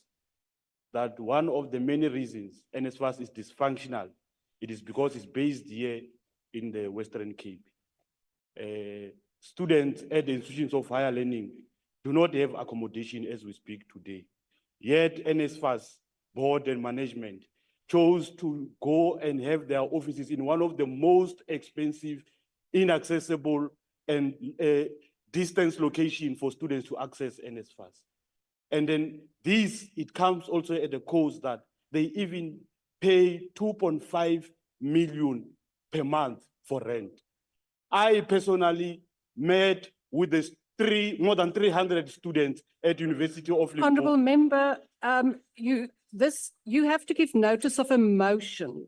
That's what I'm doing. You are busy with a statement, honourable member. You have to introduce a topic for debate. In other words, what will be the topic of debate that you are submitting? Speaker. Order, Speaker. Order, members. Speaker.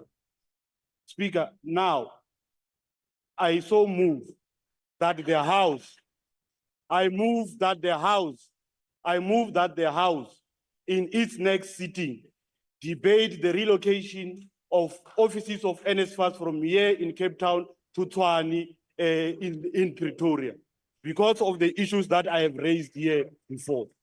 Thank you. Thank you, honourable member. Honourable members, could I please request the chief whips to make sure that members are made aware of how motions are drafted? It will make it much easier for the table in terms of minuting to know exactly what the topic for debate will be. We proceed, IFP. Thank you, Madam Deputy Speaker. On behalf of the Inkatha Freedom Party, I hereby give notice that we shall move at the next sitting of this House, that this House debates the pressing need for digitization in documenting people in South Africa. I so move. EA. Thank you, Deputy Speaker. On behalf of the Patriotic Alliance, I hereby give notice that on the next sitting day of the House, that the House debates the influx of undocumented foreign nationals into the country, tackling corruption amongst officials, instituting stricter border management measures, as well as the exploration of effective strategies that ensure the protection of our national integrity and the safety and identity of our nation. I so move. FF Plus. Thank you, Deputy Speaker. I hereby give notice on behalf of the Freedom Front Plus that the House at its next session debates the high illicit trade in tobacco products locally, urgent measures to combat these problems, and South Africa's involvement at the Convention on Tobacco Control that will take place at the Geneva International Convention Center and at the WHO headquarters in November 25. I so move. Thank you, Deputy Speaker. Action essay. No motion. ANC. Thank you, Deputy Speaker. I hereby move on behalf of the ANC that the House at its next sitting, it must debate strengthening the school nutrition program to address hunger and learning outcomes. Thank you. ACDP. Thank you, Deputy Chair. I move on behalf of the ACDP that at the next sitting of the House debates the very poor audit outcomes in local government, with only 34 of 257 municipalities obtaining clean bills of health according to the Auditor General's 2022-23 local government report, and measures to address this shocking situation. DA. Thank you, Deputy Speaker. I hereby move on behalf of the Democratic Alliance that its next sitting, this House debates the devolution of policing powers to provinces in light of the Minister of Police's recent revelation of the shocking figures relating to the closure of police dockets due to various avoidable reasons. I so move.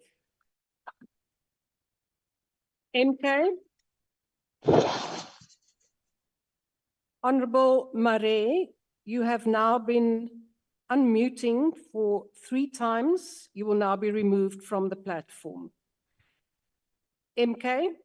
Umkhonto wesizwe party moves with a notice of motion that the House debates the severe worsening unemployment crisis in South Africa, with an unemployment rate of 33.5% in the second quarter of 2024, an increase from the 23.18% in 2010 under the leadership of President Zuma.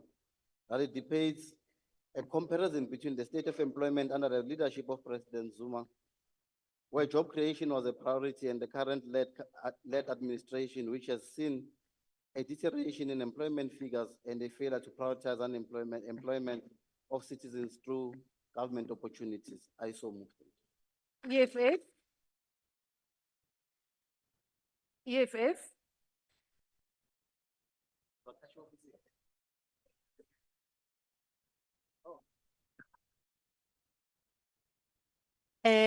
Nkosi Somlom. Ndiphakama on behalf of the Economic Freedom Fighters ukuba kumhlangano wayo olandelayo indlu ixoxe ngamaphepha mvume we-cannabis icuba labathwa oluvalela abantu abamnyama ingakumbi abo abangathathi ntweni ngabom ngokubiza ixabiso eliphakamileyo elibalelwa ku-24 million yamarandi, ingakumbi kwiphondo leMpuma Koloni, KwaZulu Natal, nalapha eTshona Koloni. I so move. Thank you. UDM, Honorable Deputy Speaker, I hereby move on behalf of the beloved Umkhondo Wesizwe Party that in its next sitting, Honourable Member, it is the UDM. You already had your opportunity just Oh, I before thought- the EFF. sorry, Deputy Speaker, I thought you were saying MK. No, UDM, UDM, ANC,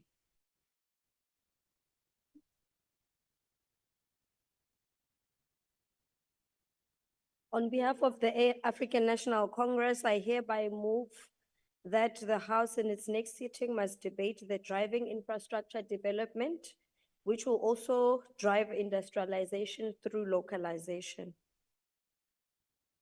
Rise. Thank you very much, Deputy Speaker. I move on behalf of Rise Mzansi that at its next sitting, the House debate the devastating and negative impact of the extortion gangs that are terrorizing small businesses, informal traders, and public institutions like schools, clinics, and hospitals. I so move. Thanks very much. Bosa. ATM. ANC.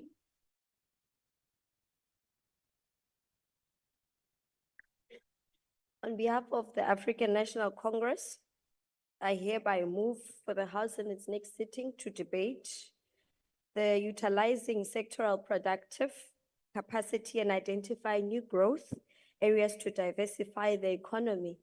I so move. Al Jamal. Thank you, Deputy Speaker. I hereby move on behalf of Al Jamal that at the next sitting, this House debates the increasing failings in the South African education system to guarantee every child's right to a quality education and safe learning environment in our country. I so move. DA.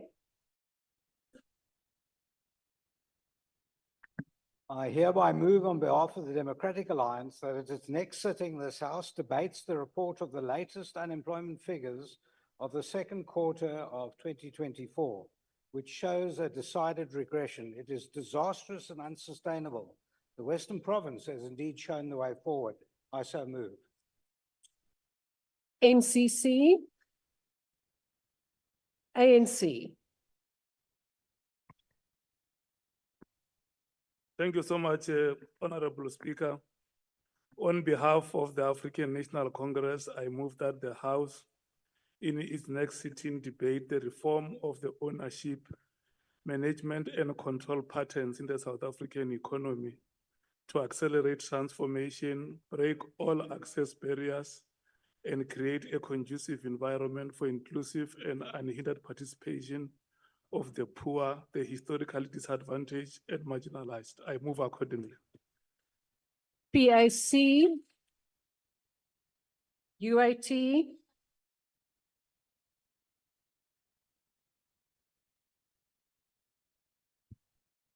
Thank you, Deputy Speaker. I hereby move on behalf of the United African Transformation that at the next sitting, the House must debate with a 39% total land in terms of the land audit. It does indicate that 41% belong to trust and belong to companies. Our debate should be who owns this trust and these companies. I so move. Good. MK, you now have your opportunity. Finally, thank you very much, Deputy Speaker. On behalf of the societal organization Umkhondo Wesizwe Party, I hereby move that in its next sitting, this House must debate the human rights violation of farm workers and labor tenants. This is precipitated by the ongoing farm workers and labor tenants that suffer gross violation of human rights in the hands of white farmers on farms. I so move. DA, Thank you, Speaker. I hereby move on behalf of the Democratic Alliance that at its next sitting, this House debates the escalating rate of extortion-related crimes, particularly at schools, businesses, and the urgent steps that need to be taken by and coordinated between SAPS and other role players and the provinces in this regard, including recategorizing extortion as a priority crime. I so move.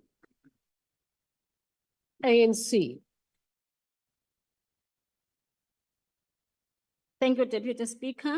On behalf of the African National Congress, I hereby move that the House at its next sitting debates the development and strengthening of local economies, creation of jobs and promotion of job placement, especially for the youth. I so move.